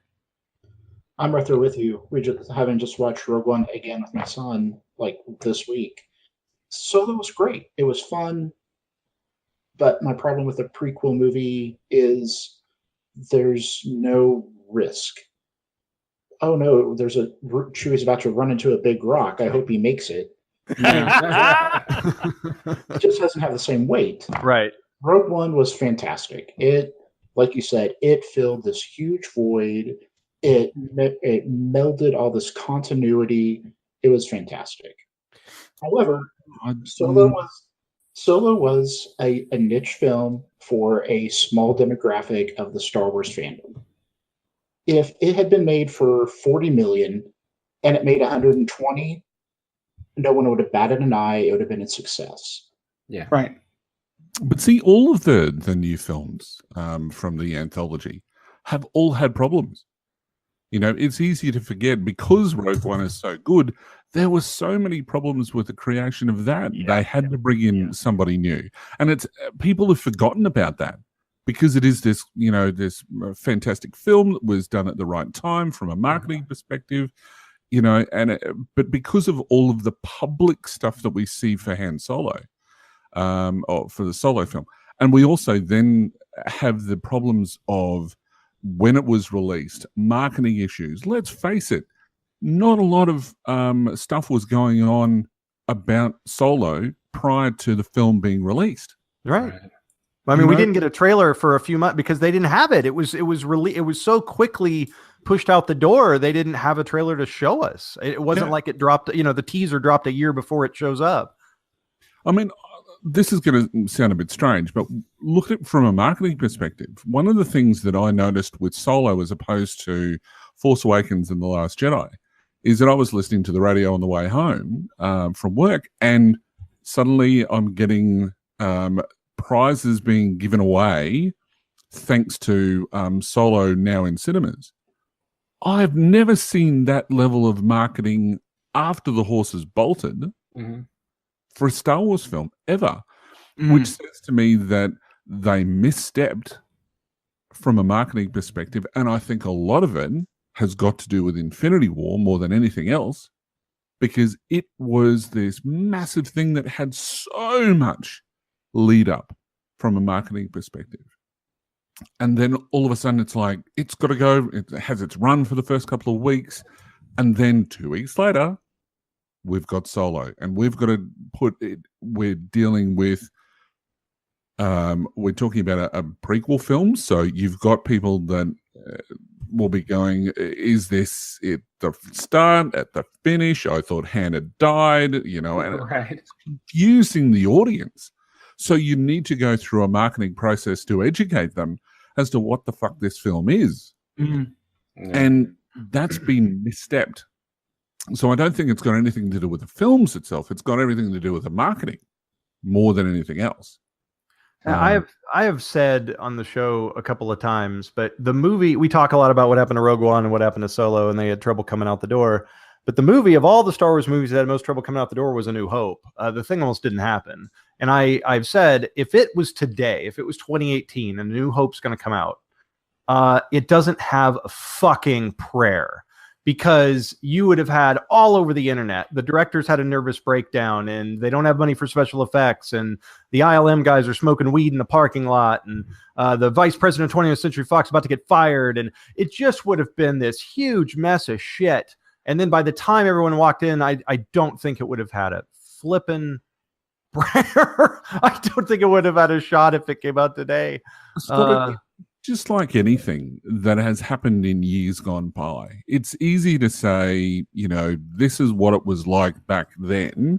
It should be like that back, right now. And that's not true. I mean, I remember back to when I ran Gen Con Australia, that we had a meeting with Hasbro and whatever else. And they've said, look, one of the things that if somebody had come to them with Monopoly today, that they would reject it. But it is one of the biggest selling board games of their line, of their entire line. They sell more of it than anything else. Why? Because it's got this iconic, it's got this mythic status. It's a fucking terrible game. Yes. That destroys families and, But it's true. It is a terrible, terrible film. But and it's easy for us to go, okay, this film would not have worked here. I just wanted to chime in on that point. That film wouldn't, that might be true, but the thing is, still Star Wars sells. Yeah. And just one point very quickly, because Phil mentioned it before. When we start talking about the number of films that are getting released, he does have a point. That when we start saying we're seeing Star Wars films coming out every year, let's look at it historically, after what I just said about never look at history. That Star Wars films during the original trilogy, during the prequels, they came out every 3 years. Then we had a 10, 15-year break between episode 3 and Force Awakens. Mm. Suddenly we've got The Force Awakens. Then a year later, we've got Rogue One. Then a year later, we've got The Last Jedi. Then 6 months later, we've then got, and it's just like... Families can't keep up with the marketing. No, that's right. But it's too many toys to buy. But it's a DC issue that they're having, is that they're trying to be Marvel. And I get that. Marvel is like, they've had the perfect storm. As Chris mentioned before, they've grabbed a character that really nobody knew about. I'd never really heard of Iron Man at all. I'd never followed the Avengers through my childhood. We've suddenly got, as they mentioned, you've got Spider-Man, you've got X-Men, which are owned by different studios. So all that we've got is just this Iron Man. And we get that one film. 2 years later, we get Iron Man 2. Then a year later, we get this. And then they've been very, they've taken their time. They've watched the marketing. They've watched the response. Rather than going, fuck, we've got to keep up with Marvel.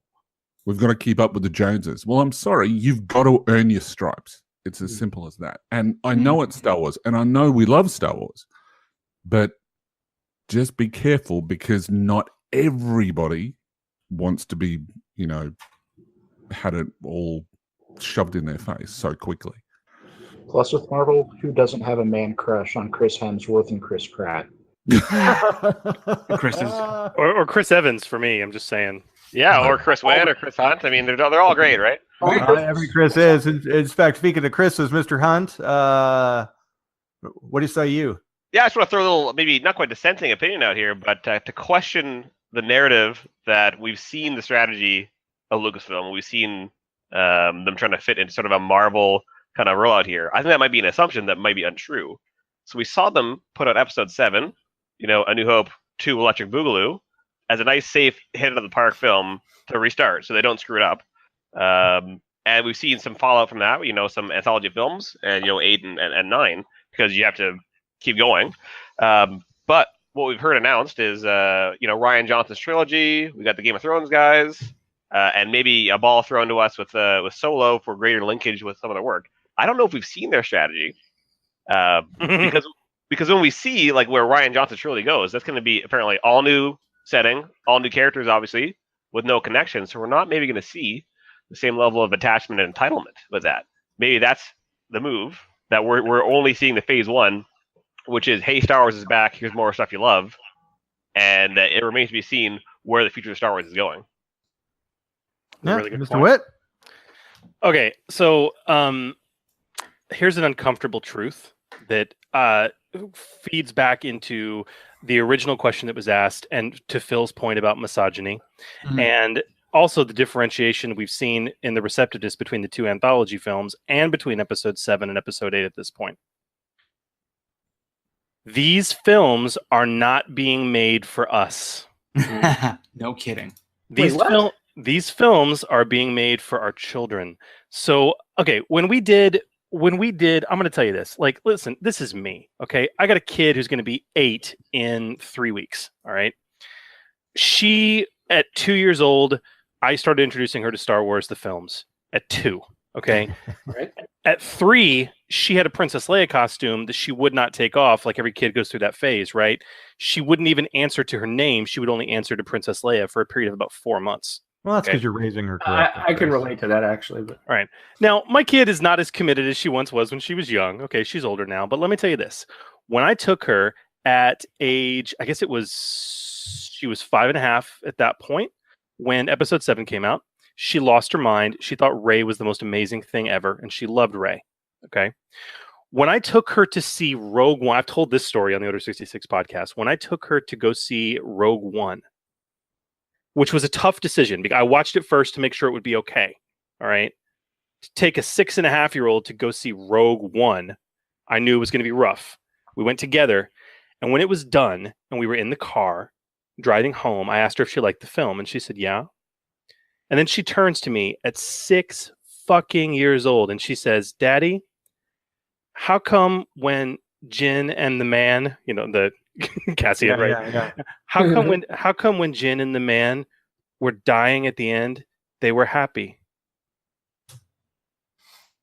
And I got that film led me to have a conversation with my 6-year-old about what heroism means. And teach her something. And that resonated with her. Okay. When episode 8 came out, do you know who her favorite character was? Rose? Rose. Sure. Rose Tico is the character that resonated with her more than anyone else.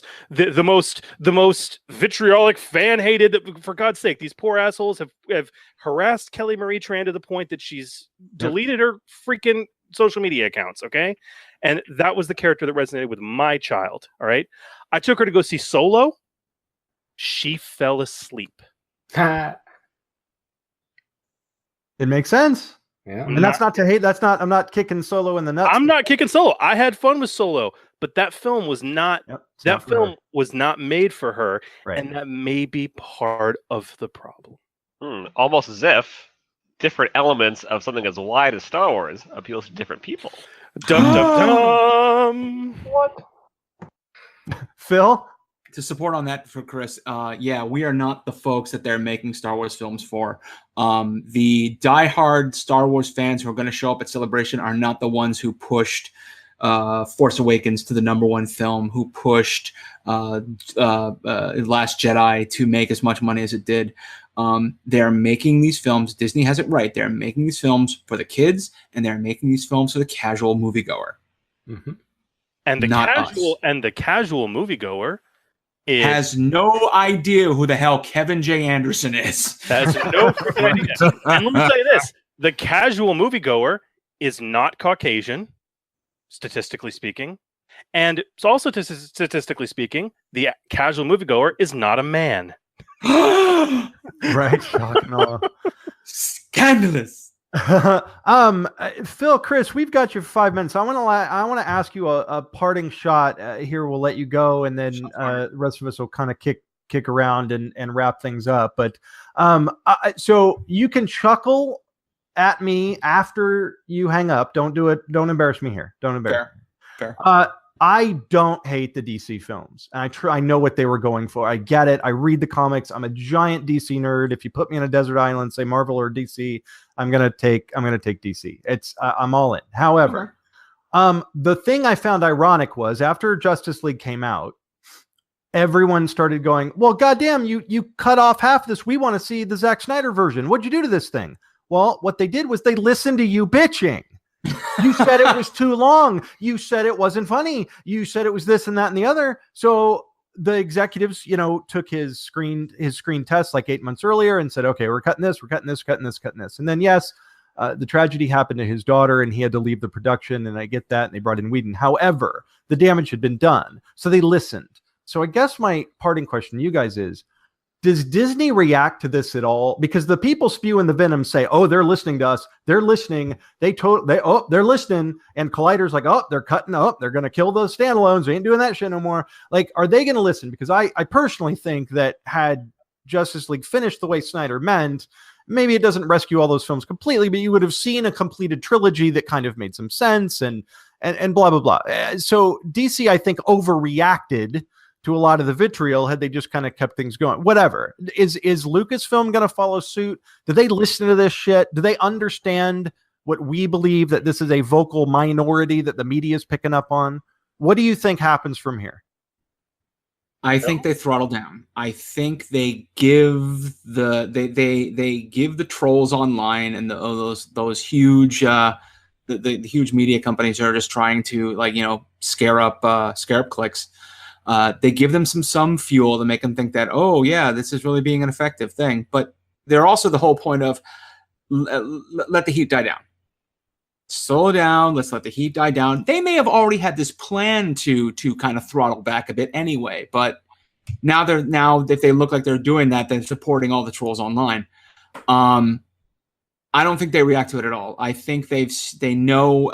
Disney knows how to play the game. Disney knows what they're doing. They know timing. They know patience. They know their product.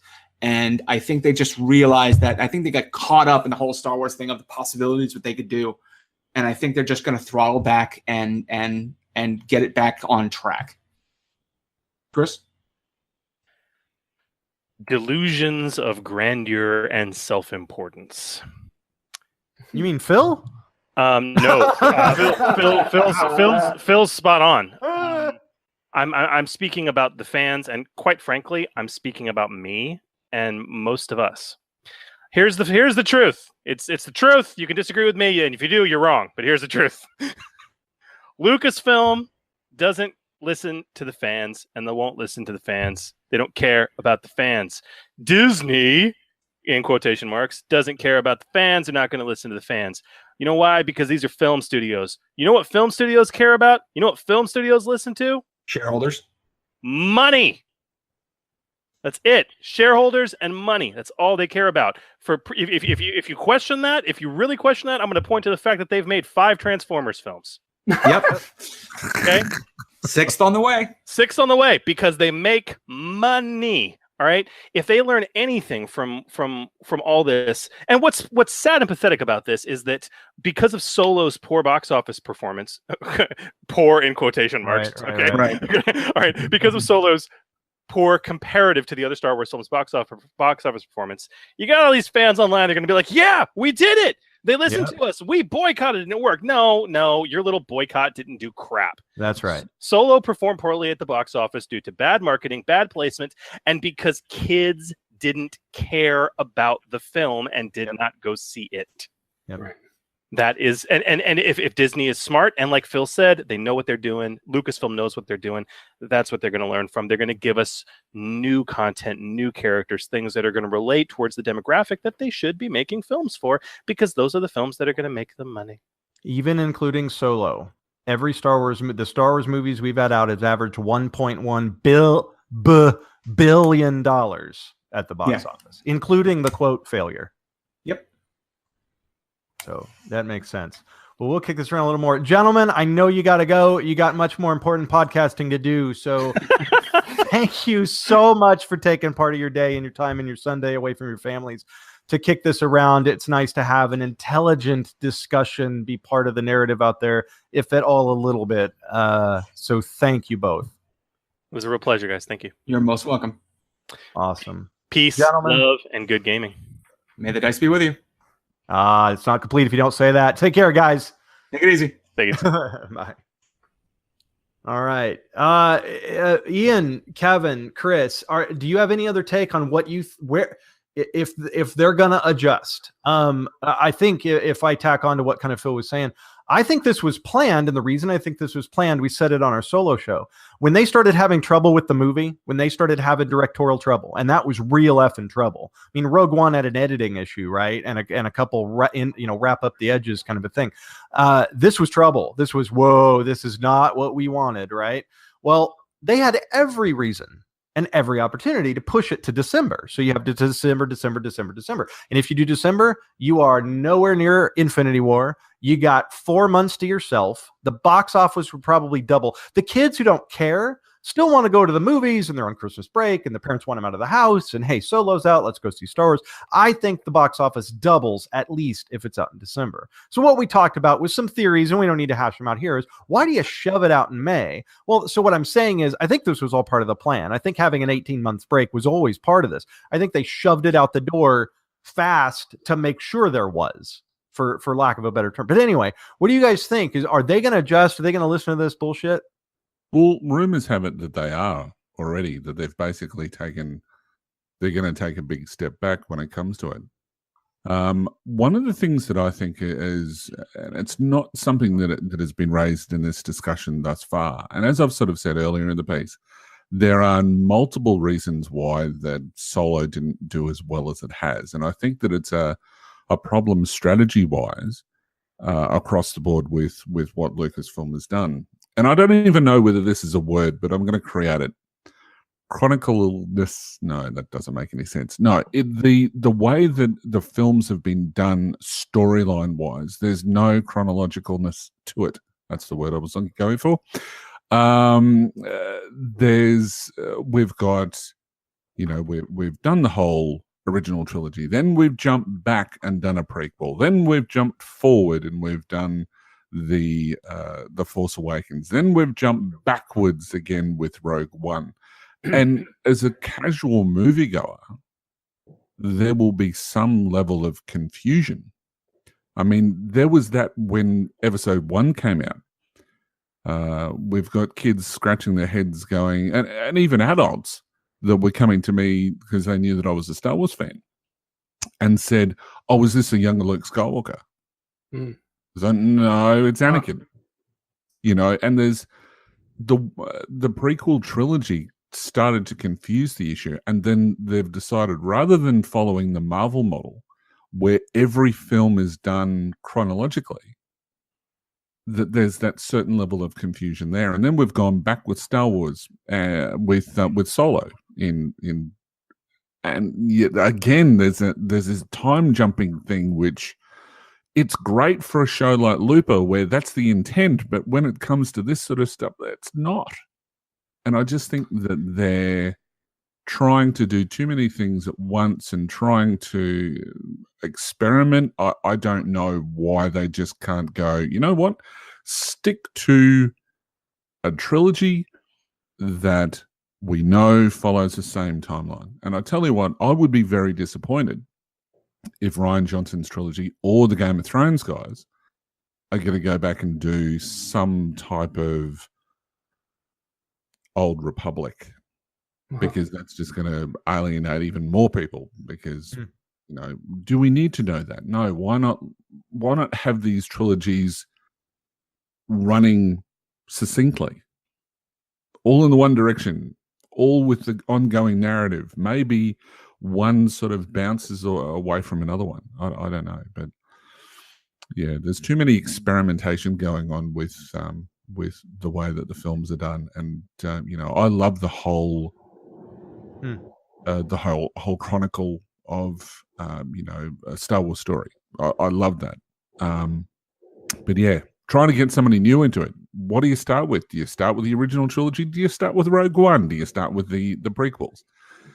To try to get. I can talk to you for half an hour about my theory on that, because I don't think it's gonna work. But I'm a nerd. I'm a total nerd. That's me. I get it.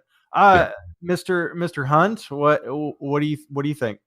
So that's your point, and I'll have to chew on that for a little bit. If there's a way to get around that, is the jumping worse? Because I feel, again, it's hard for me to take off my lens of being a hard Star Wars fan. Not as old as you guys, but I definitely watched VHS tapes of the original trilogy until they wore out, as a kid. But I feel like once I got the episode 1 out of the way, personally, even as a youngin, when those movies came out, it was clear to me we're seeing a progression there. So if you were to go back in time and just stuck there, would that mitigate that, or is it a marketing piece? I have to chew on that. That's a very good point, Ian. I have to think about that. Yeah. But for me going forward, if I could just kind of recapitulate what I said with Scott there, thanks for backing me up. I think what they need to do is reevaluate their strategy, put out their main thing with brand new characters that are not tied up with all the emotionality of how we feel about Luke, Han, and Leia, put out your big movie, your numbered or whatever the cases may be, in December, and then start issuing those big tent, but one pull films like your Boba Fett movie. Do it a little bit on the cheap, quote unquote, cheaper for only $80 million, and that's your Judge Dredd kind of hardcore action film, maybe that doesn't appeal to everybody who likes Star Wars, but appeals to a small subset. And you can afford to not have everyone see it and have it be a huge, crazy success, because relative to the cost, it's actually making money, and that way you could have your profit motive, like the guys from the Or66 podcast were talking about, while still exploring new territory. That's the model I hope that they move towards. Kevin? Yeah, Solo was a niche film. I mean, it was for guys that are, it is made for guys that are 30 to 50 years old that always grew up seeing themselves and wanting to be Han Solo. We finally saw him young. We saw how he and Chewie met. Did it make as much money? Of course not. But now we have 18 months to chomp at the bit to see another Abrams episode movie. I freaking loved Force Awakens. And now I get to see another Abrams episode movie that's going to wrap up this trilogy. And we've got 18 months to wait for it. I totally think that was the plan. Do you and you think that was the plan? So they're not going to react at all. And this is the blowhard saying that, yeah, like you said, we did it. Our boycott worked. No, you did nothing. No. They're gonna start putting out teasers and trailers just like they have done before. And we're gonna be frothing at the bit for next December. Just like we did with Force Awakens. And it was fantastic. It's going to be interesting. Solo is going to be my 6-year-old nephew's first Star Wars film. I'm going to take him in 3 weeks when I go see him. Now, here's the kicker. He loves Han and Chewie. He knows exactly who they are. He's only seen a smattering of films. He's 6. He's seen the Clone Wars a little bit. He's seen Rebels a little bit. He's just gotten this kind of shotgun of Star Wars content. But he damn well knows who Chewie is, and he damn well knows who Han Solo is, and he knows who the Millennium Falcon is. So it's weird. We've kind of discussed, the kids don't want this, don't like it. It's going to be interesting because Solo is also the one movie you can take people to, and they don't need to know anything. Right. You don't need to know jack shit. You don't need to have seen any of the trilogies or nothing. You just sit down and, hey, look, there's Han and Chewie, and away we go. Yeah, and it'll be really interesting to see his reaction as I watch it through his eyes. I don't know. It'll be interesting. My son is 10, and I took him to see Solo the second time, and the first time it just kind of washed over him. The second time he nudged me while Maul was on the screen, and he said, I want to see more of this. So he was on board for a sequel. Like he was totally on board, and I think he was also the target audience is young boys as well. In contrast to your daughter, Kevin, but he hasn't really reacted to a Star Wars movie like that, especially in the theater, really ever. So it's kind of nice to see him finally growing into it, and he's been one who you mentioned, Kevin, that your daughter, you finally got the permission to start showing her Star Wars movies. His son. Well, it was his son. Why did I say daughter? Chris has a little daughter. Chris had that. Oh, my fault. But you finally had, and Josh has been, watching Star Wars since. Some of his first words were, "Luke, I am your father," right? So it's a different take. But now, it's interesting because even though he was all on board with that forever, it gradually became Dad's thing to like Star Wars, and it's interesting to see him finally starting to take to it again. And I'm hoping to try to nurture that. But Kevin, sorry. So this is for your son, showing him in chronological order, or you said that you started with the original trilogy and then went back through, but intentionally chronological though. How's that working? He loves it. I should preface this by, we have an old Wii, and we played through the Lego Star Wars episodes 1 through 6. Nice. And we played through those in order. So he knew high level what the story was. He just didn't know any of the details. Right. So we watched episode 4. And so he kind of knew what was going on. He obviously knew all the characters, but he was kind of bored with it. Mm-hmm. So then we watched episode 5, and it was a lot better, but he enjoyed it more because there was more lightsabers. Sure. And then episode 6 was better. And then we watched episode 1, and each movie that he's watched has been his new favorite movie. Nice. All the way up to episode 3. And he liked Rogue One, but that's kind of like you like Saving Private Ryan because it's a great war movie, and he's just not there yet. Well, pretty dark too. Yeah. He got a lot of the symbolism and what it meant, but he was also just as excited to see the ghost flying around in some of the different shots from Rebels. That made him just as happy. Have you not shown him the new ones yet? If you're doing chronological, you're not there yet. You're not episode. I mean, I guess Solo you could watch any minute or any time, and then you could do 7 and 8 and go from there. So that'll be interesting. He hasn't seen that yet. I'm really interested to see what his reaction is to the new stuff, because I think Chris Witt was dead on.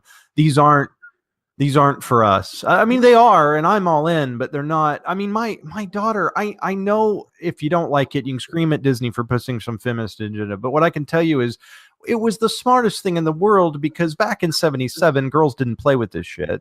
Geek culture wasn't mainstream. So I understand. It was also a completely different time and space and in world and culture and all. Well, I mean, let's not overgeneralize. There were plenty of girl Star Wars fans back in the day. But No. I just mean like geek culture is now pop culture, and it's just kind of a different world. However, what I would say is it made all the sense in the world. You have this huge segment of people that don't feel like they're represented. It's one of the big reasons Black Panther blew up, because hey, look, I kind of get to see myself on the screen, right? Someone that looks like me. Well, my daughter, I mean, she'll love Chewie until the day she dies, but I love it because my daughter gets to see Jen and Rey, and I can still love them, and she can kind of see herself. So when they did that, I was like, well, of course you do that. That makes all the sense in the world. It's actually what they should be doing. So I didn't get any of this crap about, it's misogyny, it's all that bull crap. I guess my question to you guys is, I personally feel that the people spewing the racist and misogynistic stuff has hijacked even the fandom that doesn't like what's going on, because that's what the media grabs. That's what shows up in our Facebook feeds. It shows up everywhere. It's what the articles get written about. But I even think a minority of the vocal minority is the ones saying that. But I wanted to ask you guys about it because there is a thought out there. And Ian, you put out an article and kind of shared it with the group for purpose of the discussion. And the sentence that I really pulled out of that was, we have a white male problem. And I was like, oh my God, like, I don't necessarily think I agree, but there is a narrative out there that the only reason these people hate Star Wars, even if they won't articulate it, and even if they don't say it, it's subconscious, is because a woman's in charge of the studio. That's the only reason why. If a man was in charge of the studio, you'd like it and you wouldn't know why. But because a woman's in charge of it, you say you hate it. Personally, my take is that we have a vocal minority spewing this crap, and there is a minority of the minority spewing the really bad bullshit. And I see a lot of people that just have problems with what Lucasfilm's doing. It has nothing to do with spewing any venom toward any race or gender. But what do you guys think? What do you guys see? I could be completely wrong. Again, it goes down to this whole 80-20 rule, that you've got 20% of our fan base are making the most noise. It's probably a lot less than that, I think. But they are just so prolific and so, I don't know, there's just so much hatred that has come from them that it has kind of permeated the rest of us. Yep. That we've all been tarnished now with the one brush. Mm-hmm. I just don't. I haven't read enough articles because I just stay away from them because it just makes me angry, and I don't seem to. I think we're all like this. We don't want to do stuff that upsets us. What's the point? So I just don't go into any of these places. But it'd be interesting to know whether any of the authors of these things are women. Because I think that are they, or from your research, Scott? Or well, add to this. I was going to ask this, and Kevin and Chris kick this around. Here's what I think it is. I really believe this from what I've seen. I think they're men without kids. I really do believe that. I've seen some women. Yes, I have seen some. I saw some women throwing shade saying Star Wars sucks. But I will say it is 90% men. And I bet you, I don't have any to back this up. I'll bet you they don't have kids. The language I'm hearing them say online, I'd hope their kids ain't hearing that. But or at the very least, someone with that alternate viewpoint to slow them down. So I mean, I don't have kids myself, and I also think I'm maybe a little bit less of a dink, right? But I go see these movies first, myself or with my hardcore friends, but then I go see them with my girlfriend who is lukewarm to Star Wars, right? She'll buy me stuff for Christmas, and that's the end of it, right? But you get to see the reaction then of someone who is not, completely radicalized into the Star Wars fandom, so to speak, right? to borrow that term, right? Sure. Someone who is more grounded and says, yeah, that was a fun movie. I had fun. I liked whatever. I really liked some aspect that you wouldn't pick up, right? So like Rose from the case of Chris and his daughter there, right? Kind of a reality check to what the rest of the world thinks of these films. But see, this is what I think you've got to be really careful of as well. We've got to talk apples to apples, and we can only talk facts. I know that sounds crazy, given the sort of world that we live in. We don't have to rely on facts. It's just if we feel strongly enough about something, we can make it real, so everybody else wants to, make it real too, and whether it be true or not. When we're looking at, comparing apples to apples, Chris has got a daughter. I can tell you because I have a 15-year-old son who went and saw Solo, and he thought it was absolutely fantastic. So, again, it goes back to, I think, Chris, it was your thoughts, is that not all Star Wars is going to be for all Star Wars fans. And I think that's true across all of it. And the same sort of thing, I think, applies to Marvel, because let's try to compare the two, because they certainly, I think Lucasfilm wants them. They want their brand to be like Marvel and as successful as Marvel. So not everybody's going to go and see Thor. Not everybody's going to go and see Iron Man. Not everybody's going to go and see Ant-Man versus Wasp or Ant-Man and Wasp. It just depends. That they've gone and done Black Panther, which is not necessarily designed for the mainstream audience. It has been, which is a fantastic leap forward, and it was a risk for the studio. But yeah, I just think that you've got to be very, very careful when you start saying that, just because, an 8-year-old daughter fell asleep during Star Wars doesn't mean that suddenly all kids are going to hate Han Solo. That's a big, that's a big thing to go and, mix with. And as far as whether the people who've written these articles, whether they have kids or not, I wouldn't be sort of sprouting that, because we just don't know. Let's operate on fact. I'm guessing. I'm guessing on that, but they're mostly men. I can tell you that. Let me ask you though. I mean, as far as the actual political based hate, I think I've mostly seen men.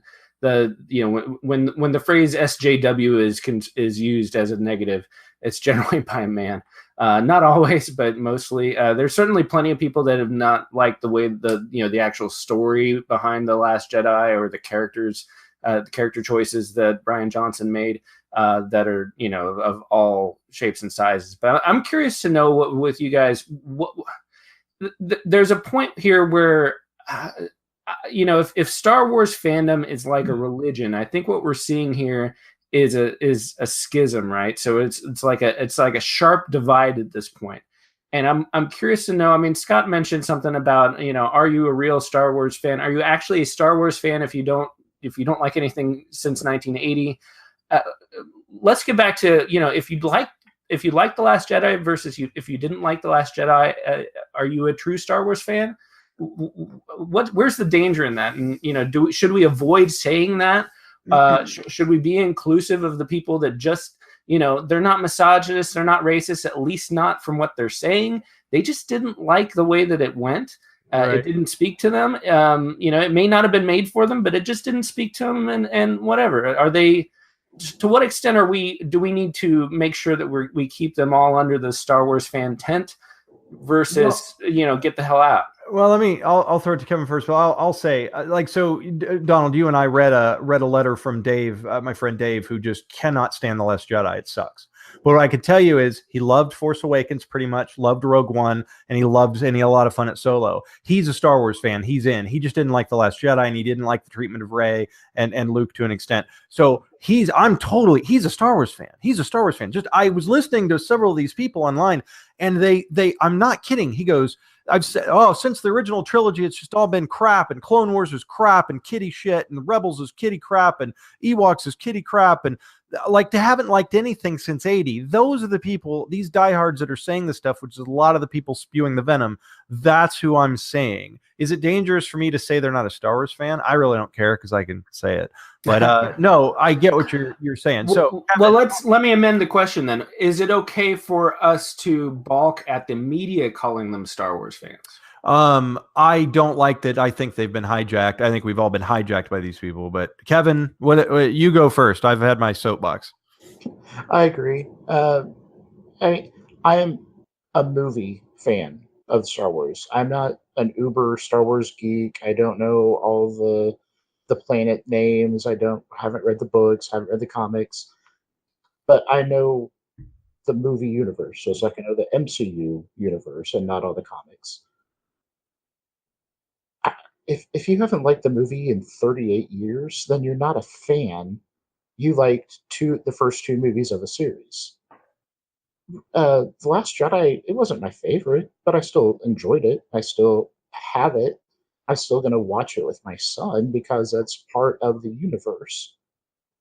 I consider myself a fan, but I would not consider somebody that's been spewing venom about everything is horrible. You're not a fan. You're a naysayer. You're a hater. So don't call yourself a fan, and media shouldn't be calling you a fan.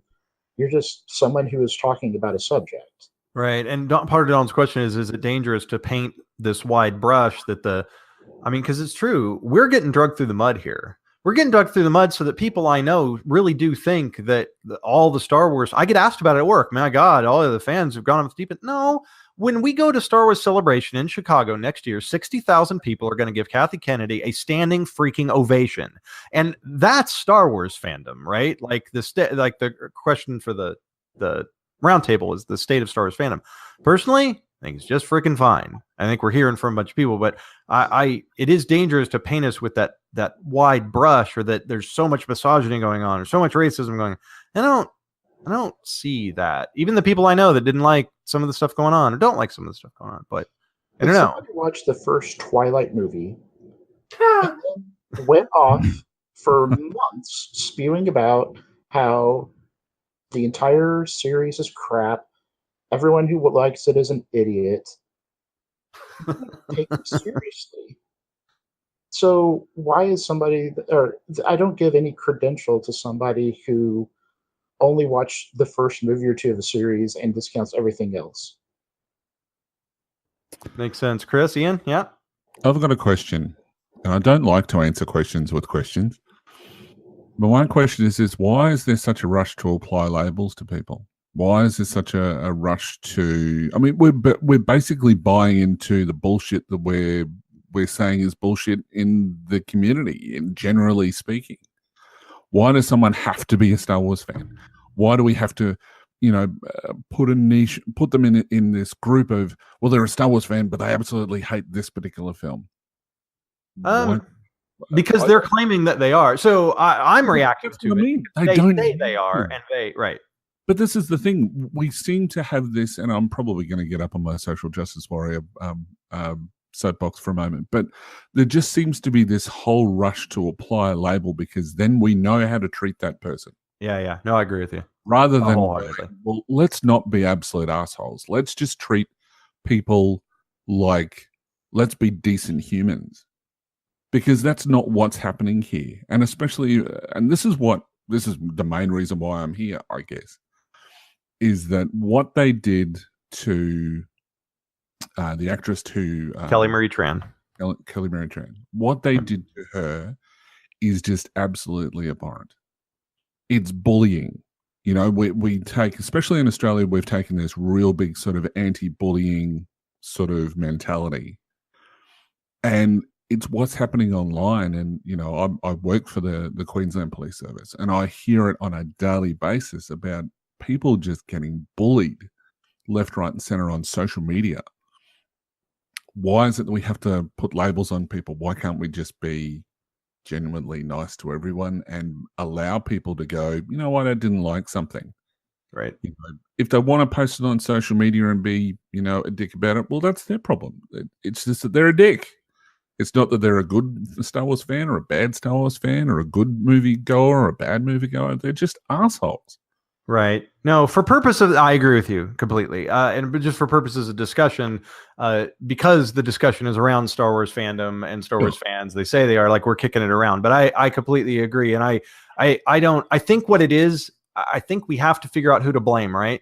We label, because if we label you, like you said, then we know how to deal with you and we know who to blame. And we want one reason and one answer for when something isn't the way we thought it would be. So for some people, and they're screaming about Star Wars, it's because J.J. Abrams was a freaking idiot and he can't write his way out of a paper. Some people, it could be Kathy Kennedy's ruined George Lucas's legacy and she doesn't know how to handle everything. Some people, it could be, it's the treatment of Luke. But a lot of people are trying to point at one thing and people are doing it on the other side. Well, the only reason it is because people hate women, or the only reason it is because you know, you just don't have the nostalgia train anymore, and that's what you're blaming people on. Like, the rocks are being thrown from both sides, labeling everybody to both sides, and that's a lot of the reason why I wanted to have this discussion, because I think if you start doing that, no matter who's throwing the rock, I think it's dangerous, and I don't think it tells the story, and I don't think it discusses the problem adequately.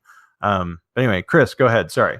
Oh, no, it's a perfect segue into what I was going to say. Certainly you see that, like I said before, echo chamber polarization to the point where someone offers a critique, that critique is largely ignored, and you put your own label onto the other person, you other them into the faction that you're against, quote unquote.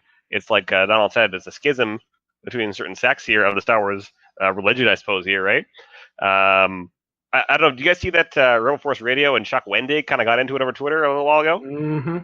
Yeah, so, you know, you see, maybe that was a good idea, maybe it was a bad idea in terms of what went down there. But if you look through the Twitter comment, you'll see that both sides, Chuck and the RFR guys, are getting slagged with things that are, like, objectively untrue in terms of, say, referring to RFR as being blatantly racist and that kind of stuff. I listen to those guys, and I don't agree with everything they say, but you know, I don't see that there. But it's a case of you're attacking a Star Wars person, therefore you must be a racist misogynist, and the same both ways in terms of people piling on Chuck as well. You don't have that honest discourse. You have othering, labeling, polarization.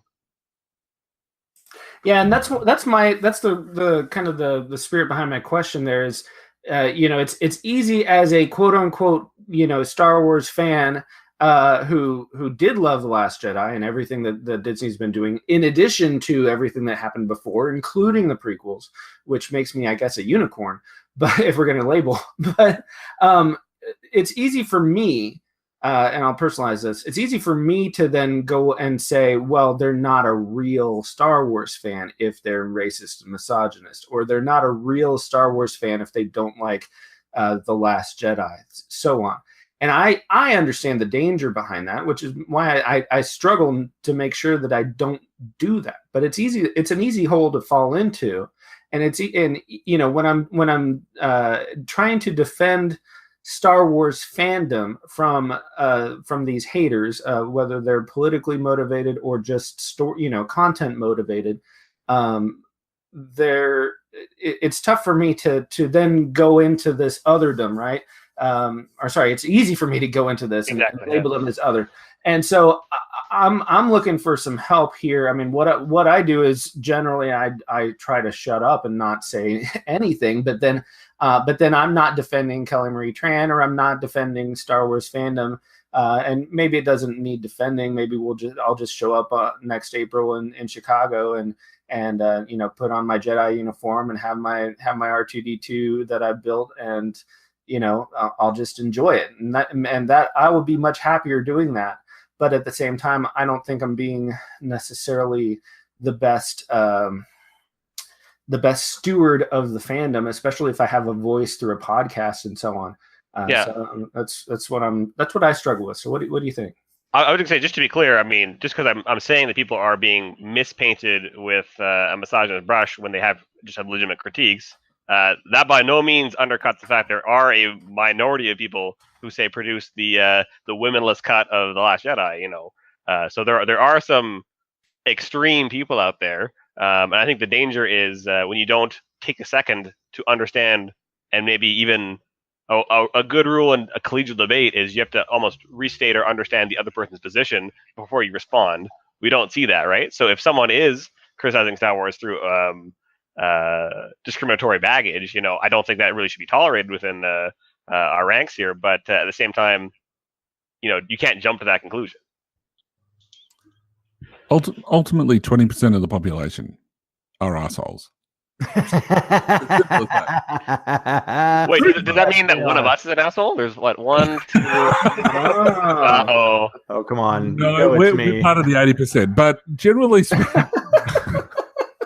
I freaking hope so. Anyway, well, we have our moments. Maybe we're the ones that have our moments. Maybe I've been we're meaning those. to talk to you about that, Scott. I know. It's totally true. But no, 20% of the population are assholes, and of that 20%, 20% don't know how to behave on social media. And Chris said it, he referred to it as the campfire. But generally speaking, it's just that 20% of people don't understand how social media works, how it should work. I mean, we're talking about, especially with Facebook, we're talking about something that started with hot or not. It's, to me, social media is just, it's a destroyer of all worlds.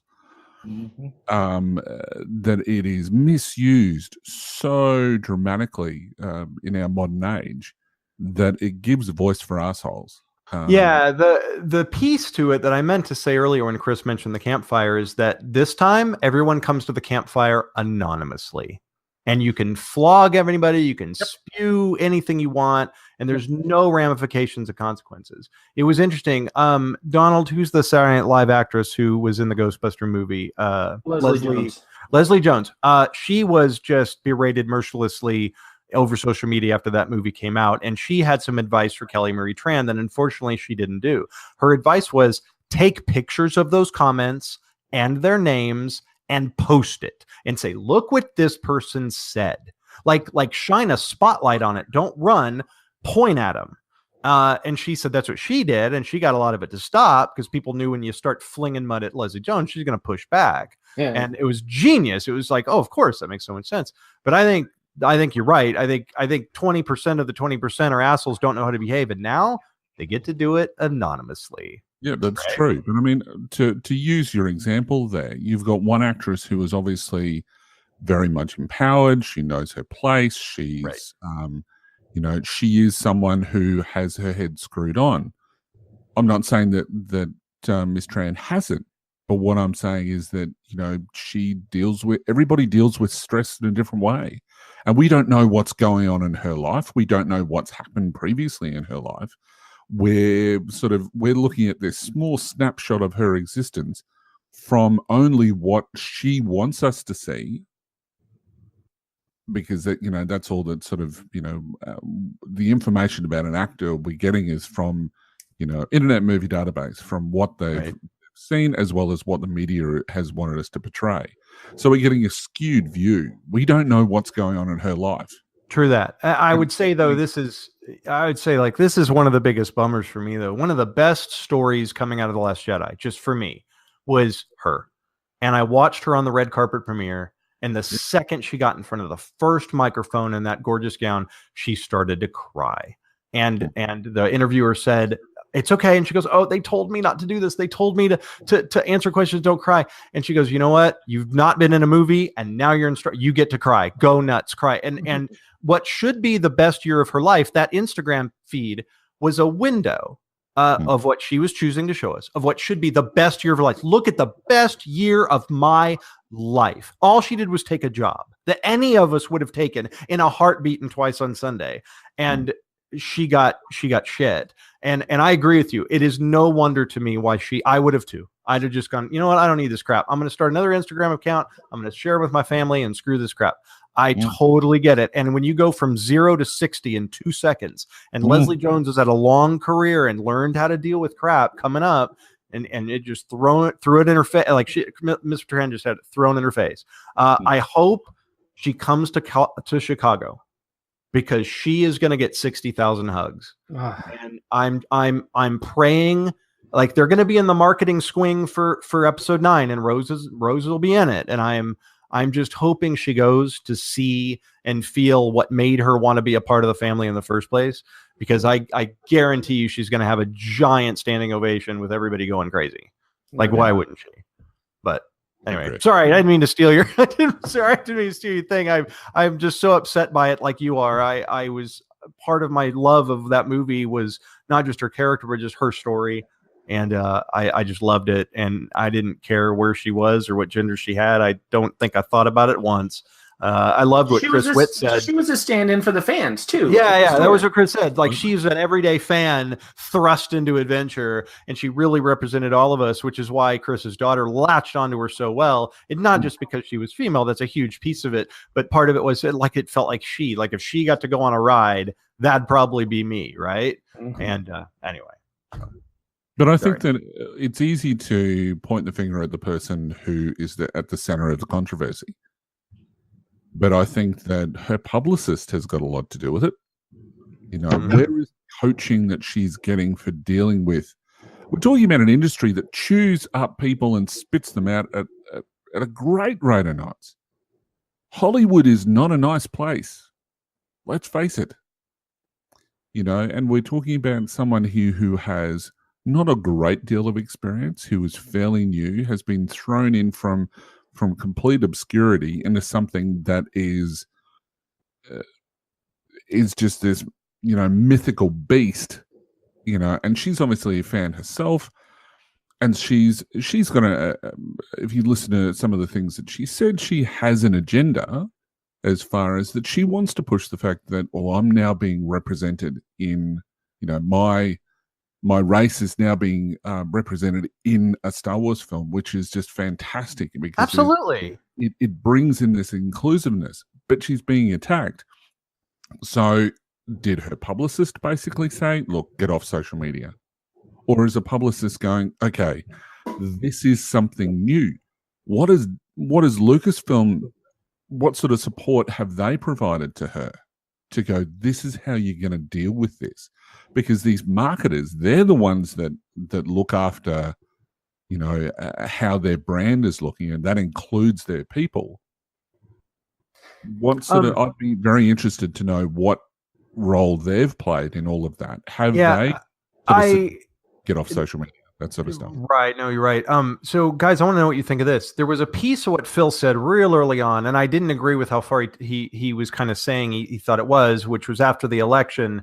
Like, now everybody's just kind of a pissy asshole. But what I do think the 6 months after the election taught us was how to be an outrage culture on the internet. So every time Donald Trump farts, we're going to bitch about it for 5 days and go crazy.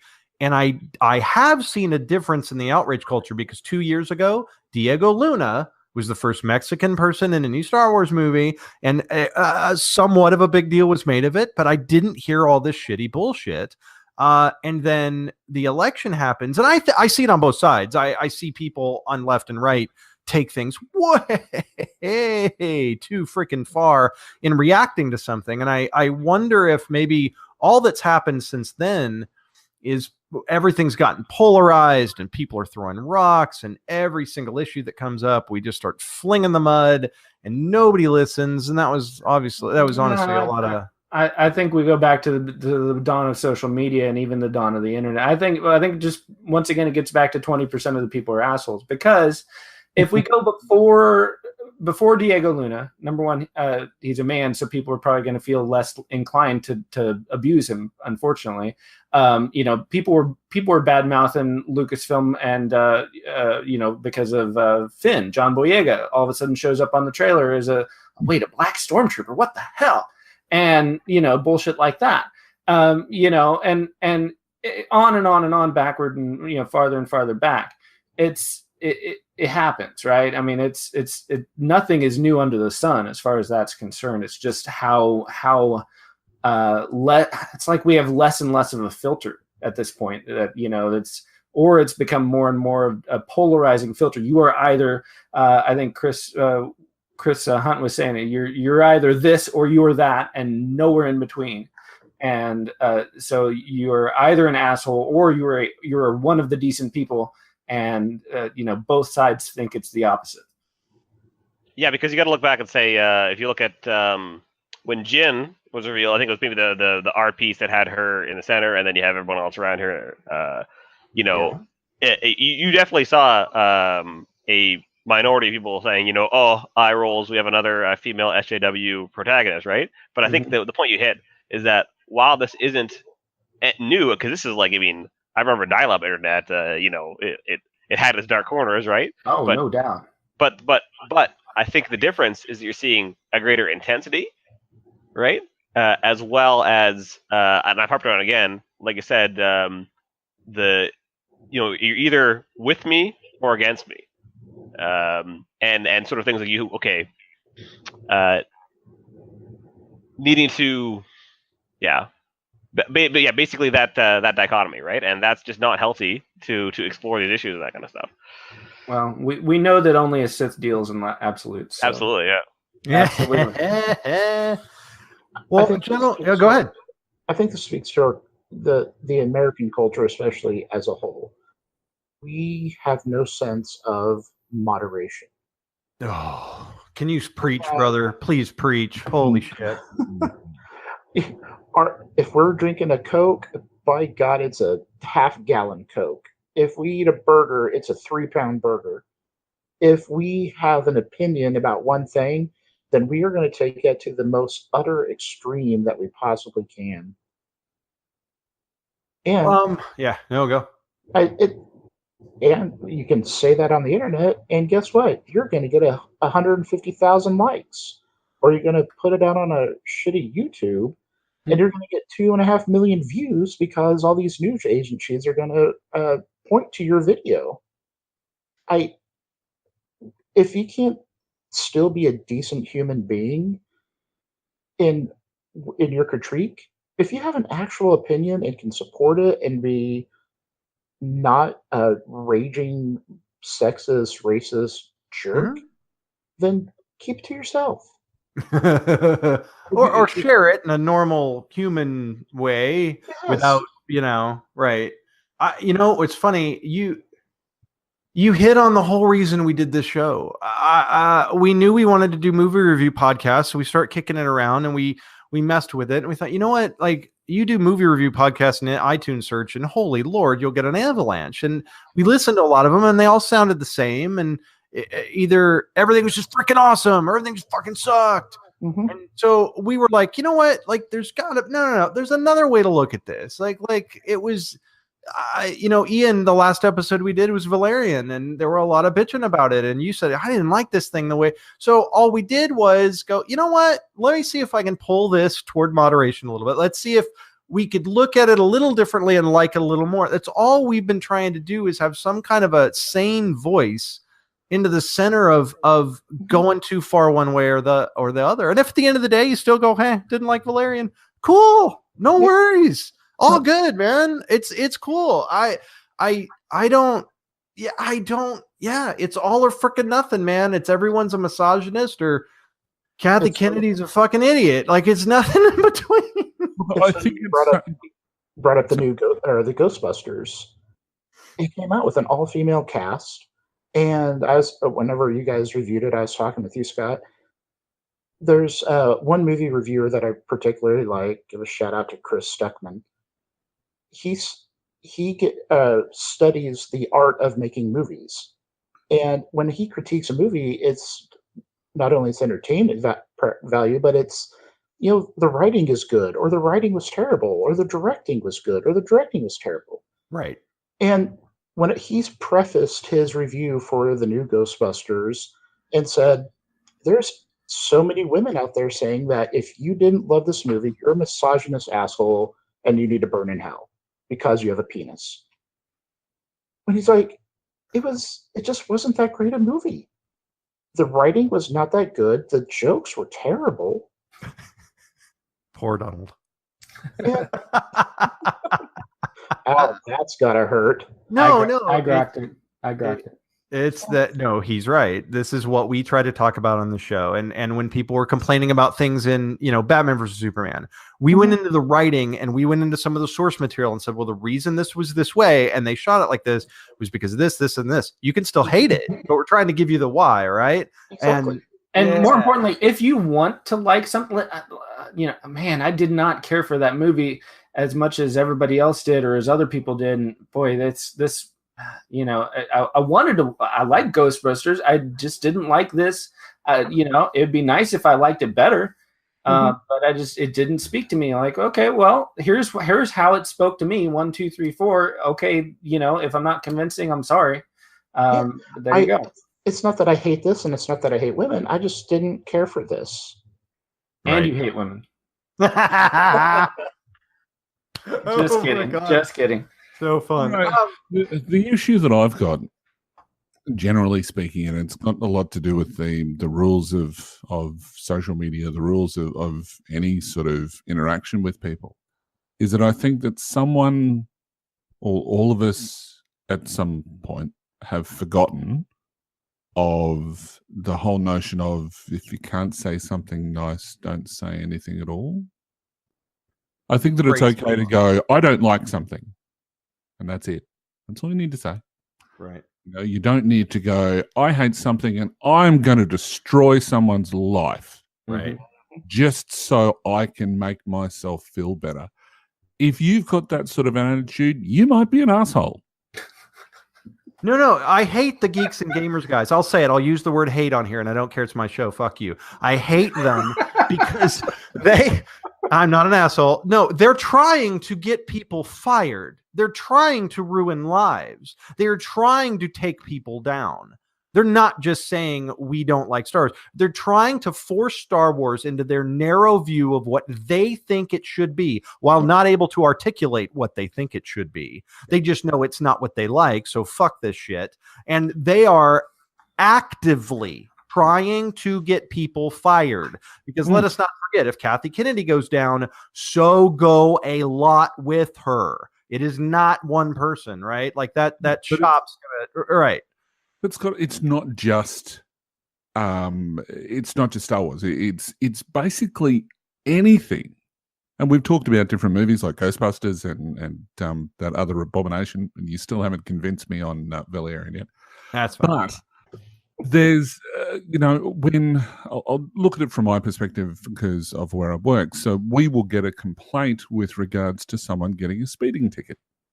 And I've got people that it's because they've been given a speeding ticket and you talk to them and you ask them a few questions and they're in the wrong, but they don't want to be in the wrong. So they will just want to take down, they want to see the world burn and they want to make a complaint against this particular officer. And when you ask them, and one of our questions that we ask is, what do you want to see out of this? I want to see this person fired. Right. It's like we've got this whole notion that if we don't like something, we have to make sure that A, everybody else hates it, and then B, destroy everything in its path. We're taking a scorched earth tactic with things that we don't like, rather than just say, I didn't like it, and leave it at that. Do you see that on both sides? So what I mean is, here in America, we obviously have a very divisive political climate with the administration we have. There is a huge... It isn't like I'm used to seeing. There's always been a divide between the two parties or people who are more liberal or conservative. That's wherever you go. They have that in Australia. They have the parties there. I totally get it. But what are you seeing? I see guilt on both sides. I see yeah. I mean, somebody mentioned at the start, generally speaking, humans are assholes to each other. Generally, whether we want to admit it or not, we are flawed human beings. And there are going to be things that we get triggered on. And, we're here on this podcast. We're talking about people that we don't like because they're destroying something that we love. But we're doing the same thing, just in a different way. We're speaking out against them. I mean, as far as I'm concerned, they are entitled to their opinion, and I will fight tooth and nail to allow someone to have an opinion because it's theirs. They're entitled to it. It's when it's that additional stuff that they do beyond that that I can't stand. It's like, I'll look at it from a gaming perspective, because that's what my podcast is all about, is that I'm not going to absolutely shit can someone who likes D&D. Do I like D&D? Sometimes. You're a 3-5 lover. I know you are. Yeah. It's important that we label this guy right now, right? Yeah, I'm totally. He's a 3.5. He's a 3.5. He's a 3.5 grognard. He totally is. But I mean, I was a big Pathfinder fan, but then I stopped liking Pathfinder. Did I decide to go and attack Paizo and, shit can Lisa Stevens and Eric Mona and tell them how bad of people they are? Of course not. Right. I just decided to go, you know what? I'm going to take a step away. I'm going to say, I don't like Pathfinder anymore. Right. It just doesn't do it for me. And that's it. I don't need to shit can it because there are plenty of people that do like it. And you know what, Ian? I bet you could describe why people like Pathfinder. You understand their position. You just don't share it, right? Yes. Yep. And I think that's the missing piece in a lot of cases here. Sorry to kind of jump in here, but I think that's the real missing piece here where, at least I think I understand where some of these fans are coming from. I mean, maybe you guys feel it too when you sit down and it's the first time you're seeing a Star Wars movie, you're like, oh, they're going to screw this one up. You feel the tension in your body potentially, right? And maybe we've learned to kind of let that go or that. But I think it's important to note that people are acting this way and they have not purely because they're assholes, but it's not being controlled because they're assholes. But some of their grievances could be logical, right? Sorry to kind of cut you off there, but I think that's been the missing piece is only a few people actually pause to try and understand the other side. I mean, I look at it with Rebels, for example, and I knew that when I was watching Rebels, and I loved Rebels, I loved every single bit of it. There were parts that I didn't like, but generally speaking, I loved Rebels. But I knew as soon as they did the whole gateway time travel thing, I knew for a moment that Huz on our podcast was going to be triggered by that.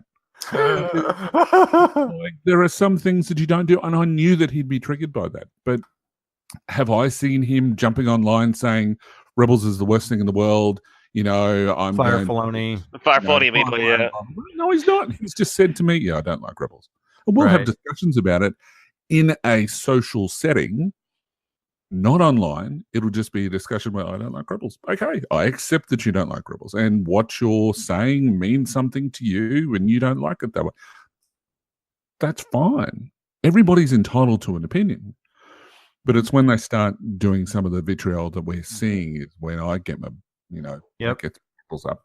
No, that's exactly why we do the show. And we've said a lot on the show. We even said when we did The Last Jedi that never in our wildest dreams was this going to be the poster child for the format. In fact, if you listen to some of the earlier episodes, we debate whether or not we even need to do it. Like we don't even need to do the Star Wars. Everyone likes that. It's going to be fine.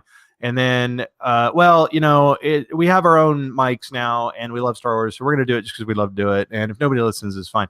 Holy Lord, it is our most listened to show and it ain't close. And it tripled our listenership.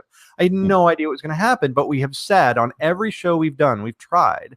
And I even said at the end of our Valerian episode, hey, if Uli still doesn't like that after we kind of throw some things to think about or whatever, or our takes, like, that's cool. And we always say, if you're the guy who says, just what they did with Luke just didn't speak, like, I'm not talking to you. We're not here discussing you. You're totally cool. It's all good, man. I just like it's okay for me to say, I don't hate the prequels anymore because I watched my son cry when Anakin turned, because to him, his hero was falling.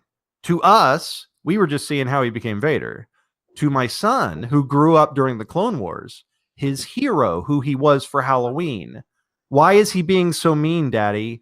Like, okay, I have a new love for this that I didn't have. And that's okay too, right? Like, it's you're totally right. Ian, I couldn't say it better. You're absolutely dead bang on.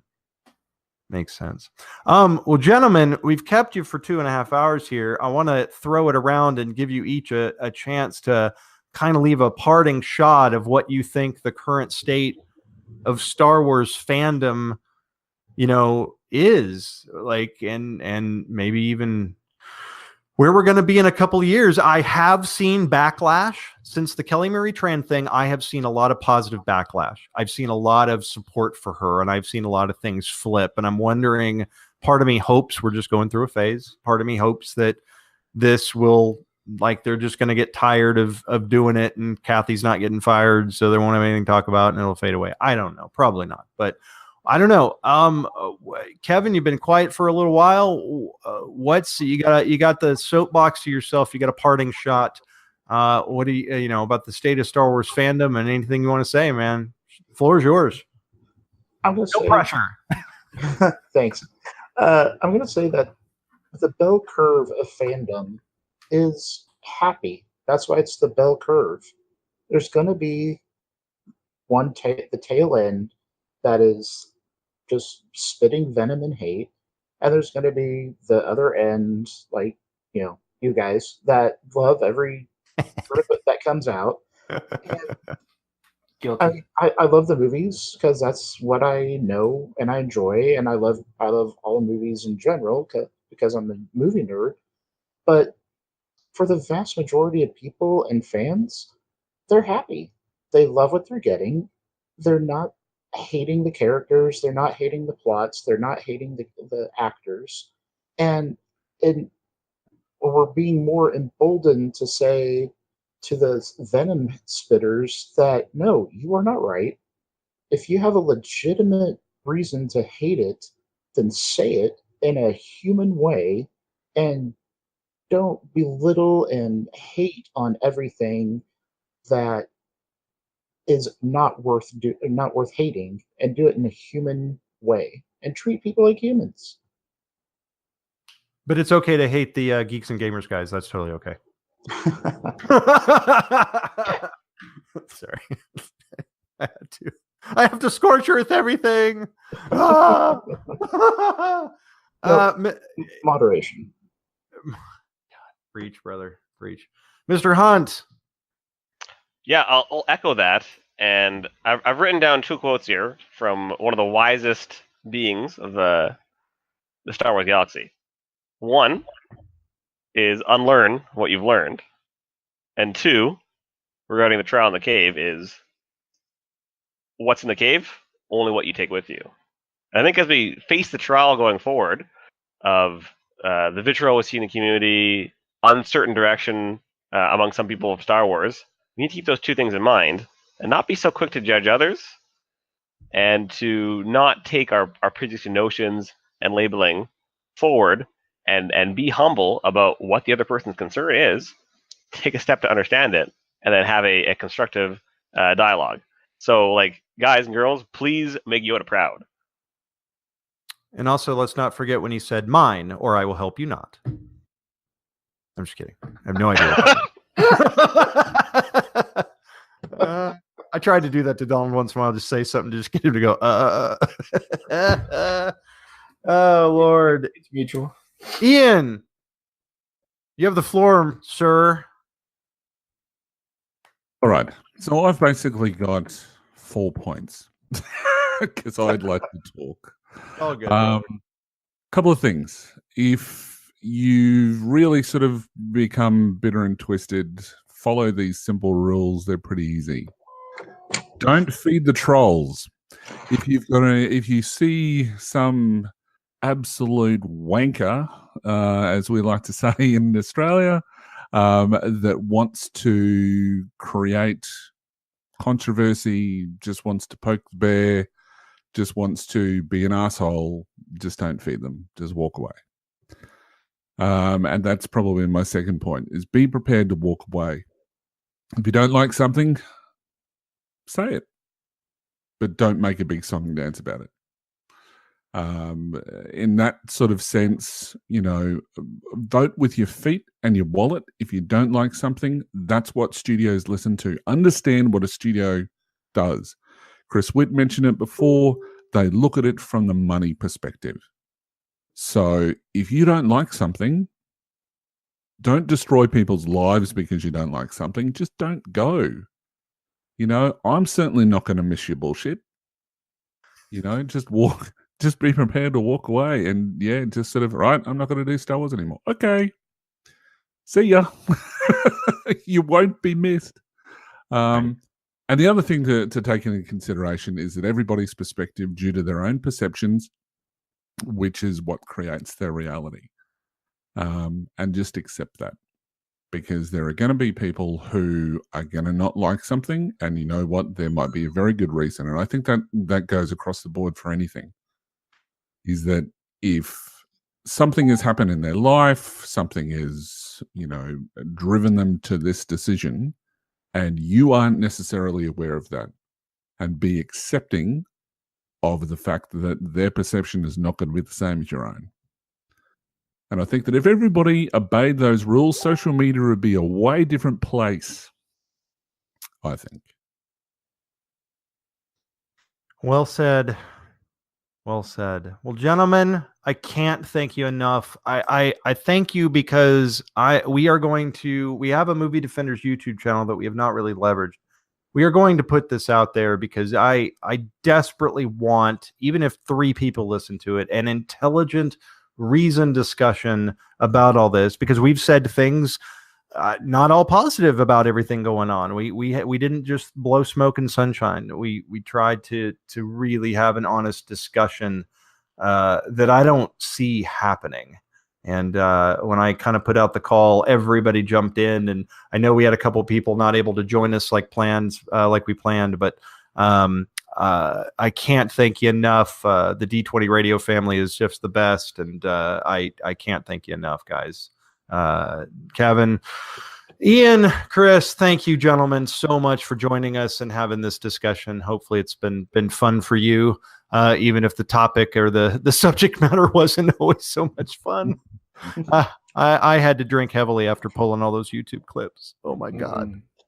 I did not envy you in any way, shape, or form with that part. I had to make it funny though. You'll hear you heard it. It's funny. I had to make it fun. Anyway, gentlemen, we'll let you go. Have a wonderful rest of your evening. Take care. May the force be with you. Thanks so much. Thank you. Appreciate it. Absolutely, Thanks so much, guys. Yep. Thank you all. All right, man. Well, we want to do a little recap here before we sign off, or anything you want to say that you didn't get a chance to say, or a little epilogue monologue or something. Yeah, I mean, I think I got most in on what I want to say, and I've said a lot on this show before, and maybe some people haven't heard some of those things. I'll go after you, but yeah, what do you got, man? Yeah, I will just say, since I've got some time here, that I've in preparation for this, because this has been a long time coming, ever since the Kelly Marie Tran stuff broke, and even a little bit before that, we were talking about doing some kind of what the heck's up with Star Wars fans, right? And the questions in my mind were, are these shots that are being fired at Star Wars, are they coming from within? Are they coming from just assholes that I never need to worry about offending, because I don't ever want to have any business to do anything with them? They're racist, they're misogynists, they're just pieces of shit. Are these people that might have some decent beefs? A lot of the people I just talked about I don't think have decent beefs, but I think there are some people that will latch on to, well, this movie sucked and it must be because of this, and this, and SJW bullshit and things like that. Because according to them, there's no other explanation than that Disney's trying to, and Kathleen Kennedy's just trying to fuck with our Star Wars and rape our childhoods, right? And then there's people that are a little bit more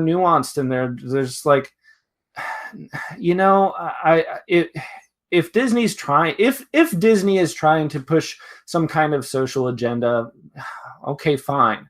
I feel like they don't have to, but I'm talking. There's some people out there that are like, maybe, maybe Disney is trying to push something, and if that's the case, whatever. I don't feel like they need to, but they made this movie that's just, whether it's because of this agenda or not doesn't matter. I just didn't like the way that they did the movie.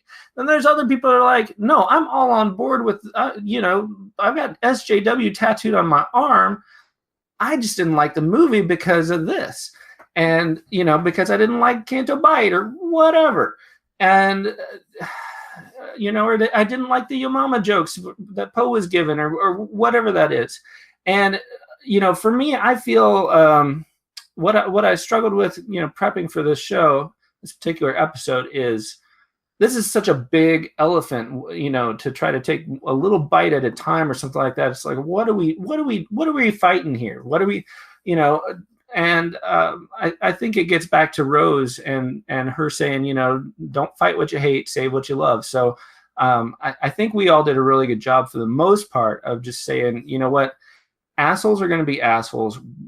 We can't necessarily control them. This is what we would like them to see. This is in Star Wars. This is what we would like them to do and behave on social media. And, but at the same time, you know what, we're just going to keep on loving Star Wars. And, so much the better if they hop on board, but if they don't, if they stay away, we're not going to miss them. Kind of like what they said. So. Yep. No, I will sum up with just a few things. Disney's not pushing a political agenda here with the diversity that's been going on the last several years. Here's what it is. And this is why it just made sense to me. And my brain didn't even connect dots. Okay. You walk into the canteen in Mos Eisley. What do you see? It's a shit show of insanity, of diversity. It's just like all kinds of crap everywhere. Canto Bite. It's freaking everywhere. Maz's Castle. Freaking just aliens of just insane kinds. Right. Mm-hmm. Well, all this was, at least I thought was, we're going to make the humans look like that too.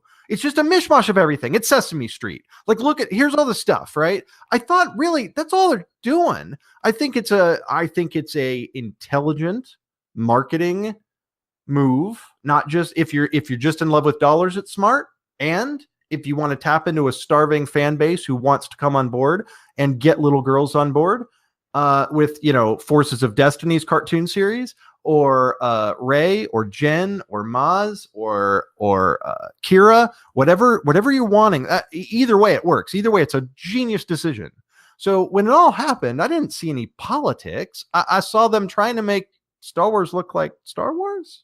Mm-hmm. Like, that's all I saw, because that's what I saw. So I think I never got to speak to the point. I think I think what we said earlier about Disney is correct, which is you're just looking for someone to blame because you hate it and you don't know why. So I'm just going to fling some mud here. We hate it, and this is what's going on. So screw this shit. Anyway, so where do you think this is going to go from here? I think Disney's going to. We need to get our rule. Who makes Star Wars? LFL. Who makes Star Wars? Lucasfilm. Who makes Star Wars? Lucasfilm. I think Lucasfilm's ignoring this shit. I think this was all part of the plan. I think they had an 18 months break here. I don't think it has anything to do with anything. And whoever's Collider's second key grip sound artist, board monkey lighting guy said doesn't know shit. That the people that say they know things are going on don't know shit. They've made $1 billion a movie. They're not going anywhere. Mm-hmm. These movies aren't just for the fanboys. They're for a whole new generation of people that I can't wait to get my 6-year-old nephew in. And I think it's fine.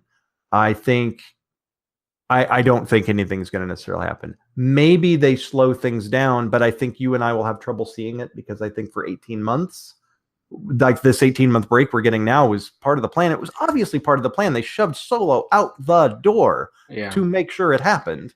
So do I think they react? No. I will say this, though.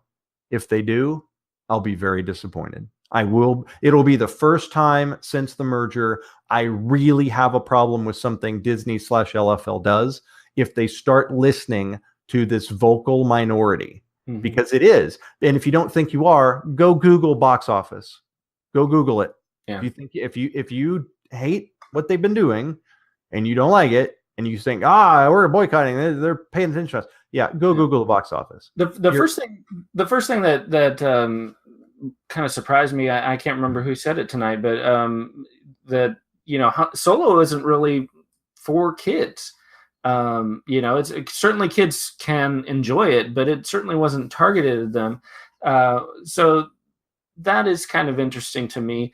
The other side of it, so I guess for the money, I mean, if they're concerned that it didn't make the money that they expected, and they are truthful in their analysis, I think they're going to see that, well, families weren't bringing kids and stuff like that, like they have been to other Star Wars movies, something along those lines. And if that's the case, then they probably are going to do some reconfiguration. I think it will be based on budget more than anything. I don't think it'll be based on schedule. I think that if they're rethinking anything, it's budget. We also got done saying Disney's not meddling in jack shit. J.J. Abrams has had his treatment turned in for episode 9 since January. Well, yeah. And that's not changing. And Ryan Johnson's doing his own thing. That ain't changing. The Game of Thrones guys doing their thing. That ain't changing. I don't think shit's changing. I don't. I think that if the box office isn't what the public thought it should be, then the haters get on. See what we did? I remember you and I were joking about the 10,000 people that signed some petition to get rid of The Last Jedi. And if everybody paid $8, it was like $800,000 or something. And it was like, it made 1.1 billion or whatever. Exactly. It made 1.5 bill. It's like they don't give two shits about your little pissy boycott. Like, what about the folks that are looking to remake episode 8? I agree with Ryan Johnson. Please fucking do it. Do it. I fucking dare you. I want to see it. I desperately want to see that piece of shit. Number one is even if it's a piece of shit, I want to see it because I want to laugh at the haters. But if it's good, I still want to see it because once again, you had me at fucking Star Wars. Train wreck, dude. I want to see that train wreck. I think there's a lot of amazing fan films out there, and if you make a fan film episode 8, if it's good, I don't care whether you're a piece of shit or not. If it's a good movie, then I'll probably enjoy it. Fine. Fan films are fine. You want to make a fan film of this is how my version of Last Jedi would go, it's fine. But the problem is they put out things and they say we have pledges and we have like all the no, you don't have jack shit. You're not even doing Kickstarter. You don't have anybody's fucking money. Secondly, the media picks up on it. So then a week later, a guy does a we the people bullshit all over Twitter. Media picks up on it. It's feeding this stupid friend. Oh my God, did you hear about the guy? And he wants to remake Last Jedi. It's never fucking happening. Yeah, and I try to toe the line when I see like the Collider bullshit. Yeah. Don't feed the trolls. Yeah, like it's as likely to happen as Donald Trump's fucking wall. Nah. The one thing that I think hurt Solo that we've been talking about a little bit here is the marketing. Disney's had this rule. I don't know if it's written somewhere in the offices at Lucasfilm's had this rule.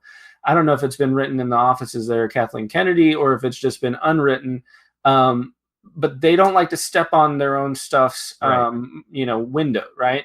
And so part of the problem was that we didn't really get any marketing at all for Solo until well after The Last Jedi's DVD run. I think we would have had a teaser last fall had the Lord Miller finished shooting back last summer. We would have gotten a teaser last fall, and that's not stepping on nothing. I'm not convinced of that, but I mean, I can't argue it. I can say it because every other film has done that.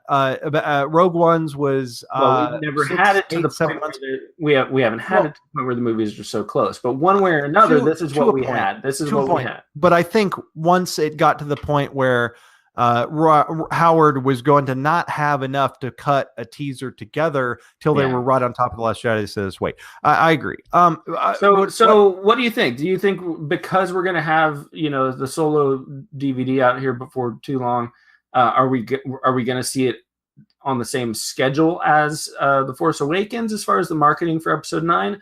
Like, are we going to get a title here before the end of the summer? I think by the end of the year. So filming starts this month. July of 2018 is filming. The photography starts this month. I think that you can get a title before Christmas when you're a year out. I think you could drop a teaser. It'll be one of two things. The teaser will drop at the con, or the trailer will drop at the con, and we would have gotten a teaser before. I don't know which way they'll go. Probably depends on how much he's got, right? When does Avengers 2 come out? Or Avengers 4, I mean? It'll be late May.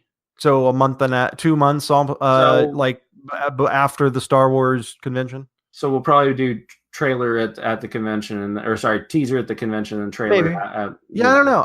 It'll be one of the two. Well, and anyway, let me my thoughts. I'll just wrap them up to say, Kathy Kennedy is the most powerful and successful producer in the history of Hollywood. She's fine.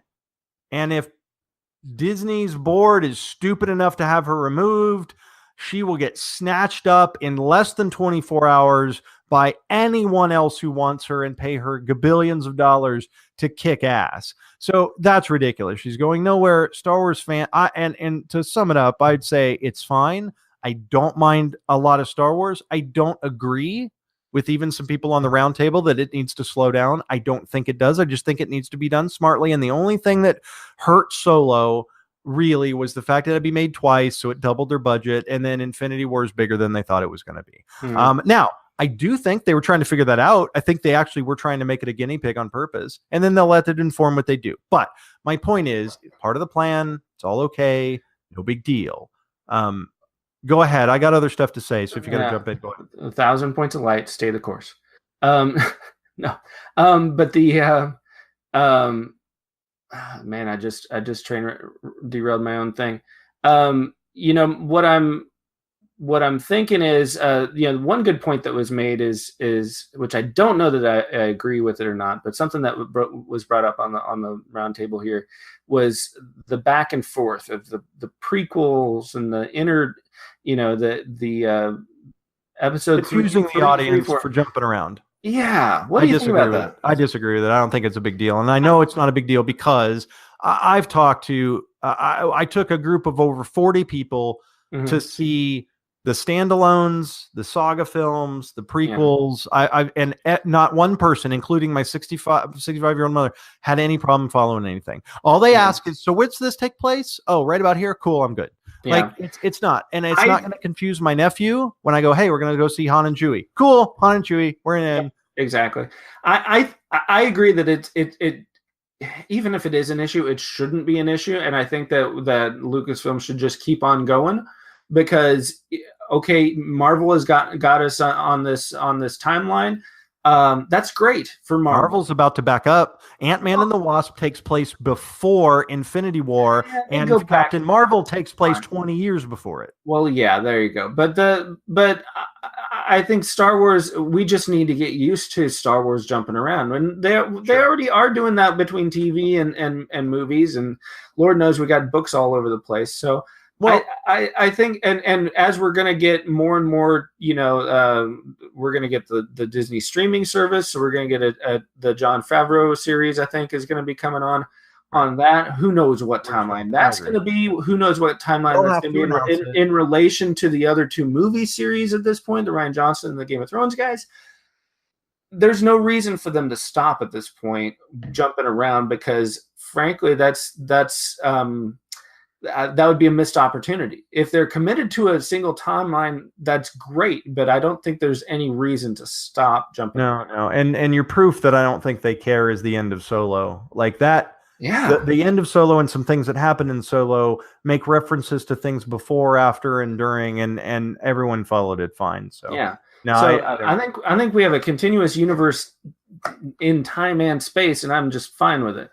I think Star Wars fandom needs to get on the same sort of train that the Doctor Who fandom has, that the James Bond fandom has, where, the more the merrier. if we get more movies, more Doctor Who, more James Bond, that is the end goal. Some of it's going to be good, some of it's not going to be as good. And if you like some of it and can't stand some of it, you don't want to wait around for 10 minutes or 10 years even, but then keep on enjoying what you've been enjoying and look forward to what is going to come down the road that I'm sure you will like. Hope springs eternal. There's, we should, like I said, we should be so lucky that there's so much Star Wars that some of it I don't like, because that just means that we're getting more and more and more Star Wars. I'm all good. I'm all fine with that. And you can quote me if 3 years down the road there's some Star Wars movie that comes out that I just cannot stand. You can replay this for me, and I just need to be thankful that there's more Star Wars coming out.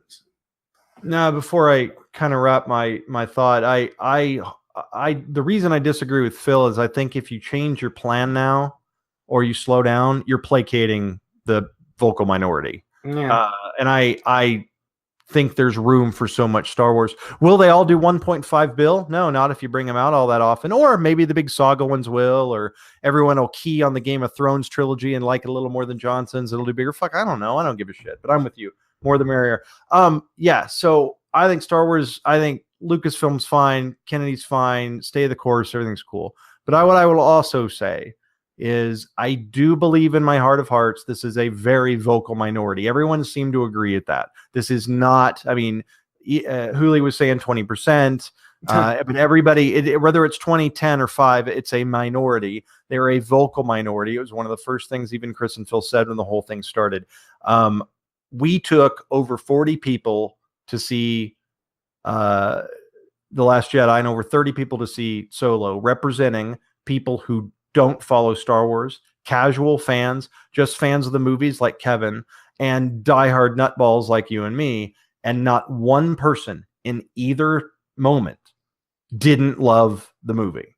Everyone did. Everything. And so I walk out and I go, who are these people that are screaming? So that's why I really do think, just for my own, and also look at the box office, I really do think it's a vocal minority. And I would say the state of Star Wars fandom, go Google Star Wars Convention 2000. The last one they did was 2017. 17, right. So just last year. And everything was supposed to be bullshit then. Just go watch that. Go watch the footage from Chicago coming up. Oh yeah, of course, those are the people that just like it and everything. Whatever, dudes. The Star Wars fandom is fine. I think that this vocal minority has hijacked the rest of us because the media has hijacked it and thrown it into our Facebook feeds and thrown it into the Facebook feeds of people who like social justice warriors, and they hate Trump. And they hate anybody who says anything racist or anything against women, and Me Too this and Me Too that. And oh, look, article, won't Star Wars fans shitty to Kelly Marie Tran. I think it paints a wide brush that says we're all assholes. There's too much going on. And so I guess what I would say is I think the state of Star Wars fandom is just fine. It's just the way it's always been. There's always a certain segment of people that want it to fit their narrow view of what they think it ought to be, and they don't like it if it's not. And if they don't like it, they're going to make sure that you know about it. And here we go. But I would say I went to these movies and there's standing applause after every one of them. So I don't get it. So that's my last take. I'd say we're good, and I think everyone kind of agreed with that. It was amazing how much, even though we had all these different thoughts kind of kicked around, different opinions and takes on reasons why of things, we all kind of agreed with the same sentiments at the end of the day, if that makes any sense. No, it does. So from a don't feed the trolls perspective, are we going to be talking about this anymore in future episodes? What do you think? Oh, I don't know. I guess it would depend. I mean, we have a news segment at the front of every show, and if anything big happens, I mean, if Bob Iger comes out and has a press conference and said, I listened to the Geeks and Gamers podcast and I fired Kathy immediately because that fucker's right, I guess we have a show to do. Yeah. So I don't know. No, I'd like to put, we've said what we said. In 2 years, it's not going to change my belief. In 2 years, someone's going to hate episode 9 and crap on it. In fact, I'll guarantee you You and I say it all the time. How you walk into a theater is probably 80% of how you're going to feel coming out. And the crowd, the 60,000 people that subscribe to the Geeks and Gamers, there's no way they like it. There's no fucking way. They hate it the second they walk through the door. So I don't care. I know they hate it. I get it. I heard you. You hate it. I'm with you. I got it. Thanks. Appreciate it. So I don't know, man. I don't know if you think we ought to do a follow-up, and if there's big stories, or, if Kelly Marie Tran has an interview and talks about her piece or what happened, then yeah, sure, we'll play it. I mean, I think it'll come up on the show. I don't know if we'll do another roundtable unless you disagree with me. I don't know. No, I think at this point we're probably good. My concern is that, if we are paying too close attention, because I mean, you and I are devouring movie news in general and Star Wars news in particular.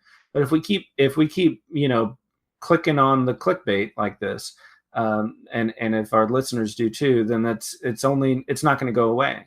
So yeah, I'm done with that shit. In fact, it's funny, in my YouTube, I watch a lot of YouTube. I get news from there and a lot of different things from a lot of different places. And I click that "Don't show me this," and then it says "Tell us why." And it says, "I don't want to see anything from blah." I have all these people that I watch, because my feed filled with it. As soon as I watched a lot of this stuff to cut it, that montage, I got flooded with it in my suggestions. And I can do it with Facebook too. It's why I don't have 800,000 news articles that I have to retweet or share that says Donald Trump sucks, because I don't see any of it, because I told it I don't want to see any of it, because I get it, he sucks. I don't need to be reminded 50 times a damn day.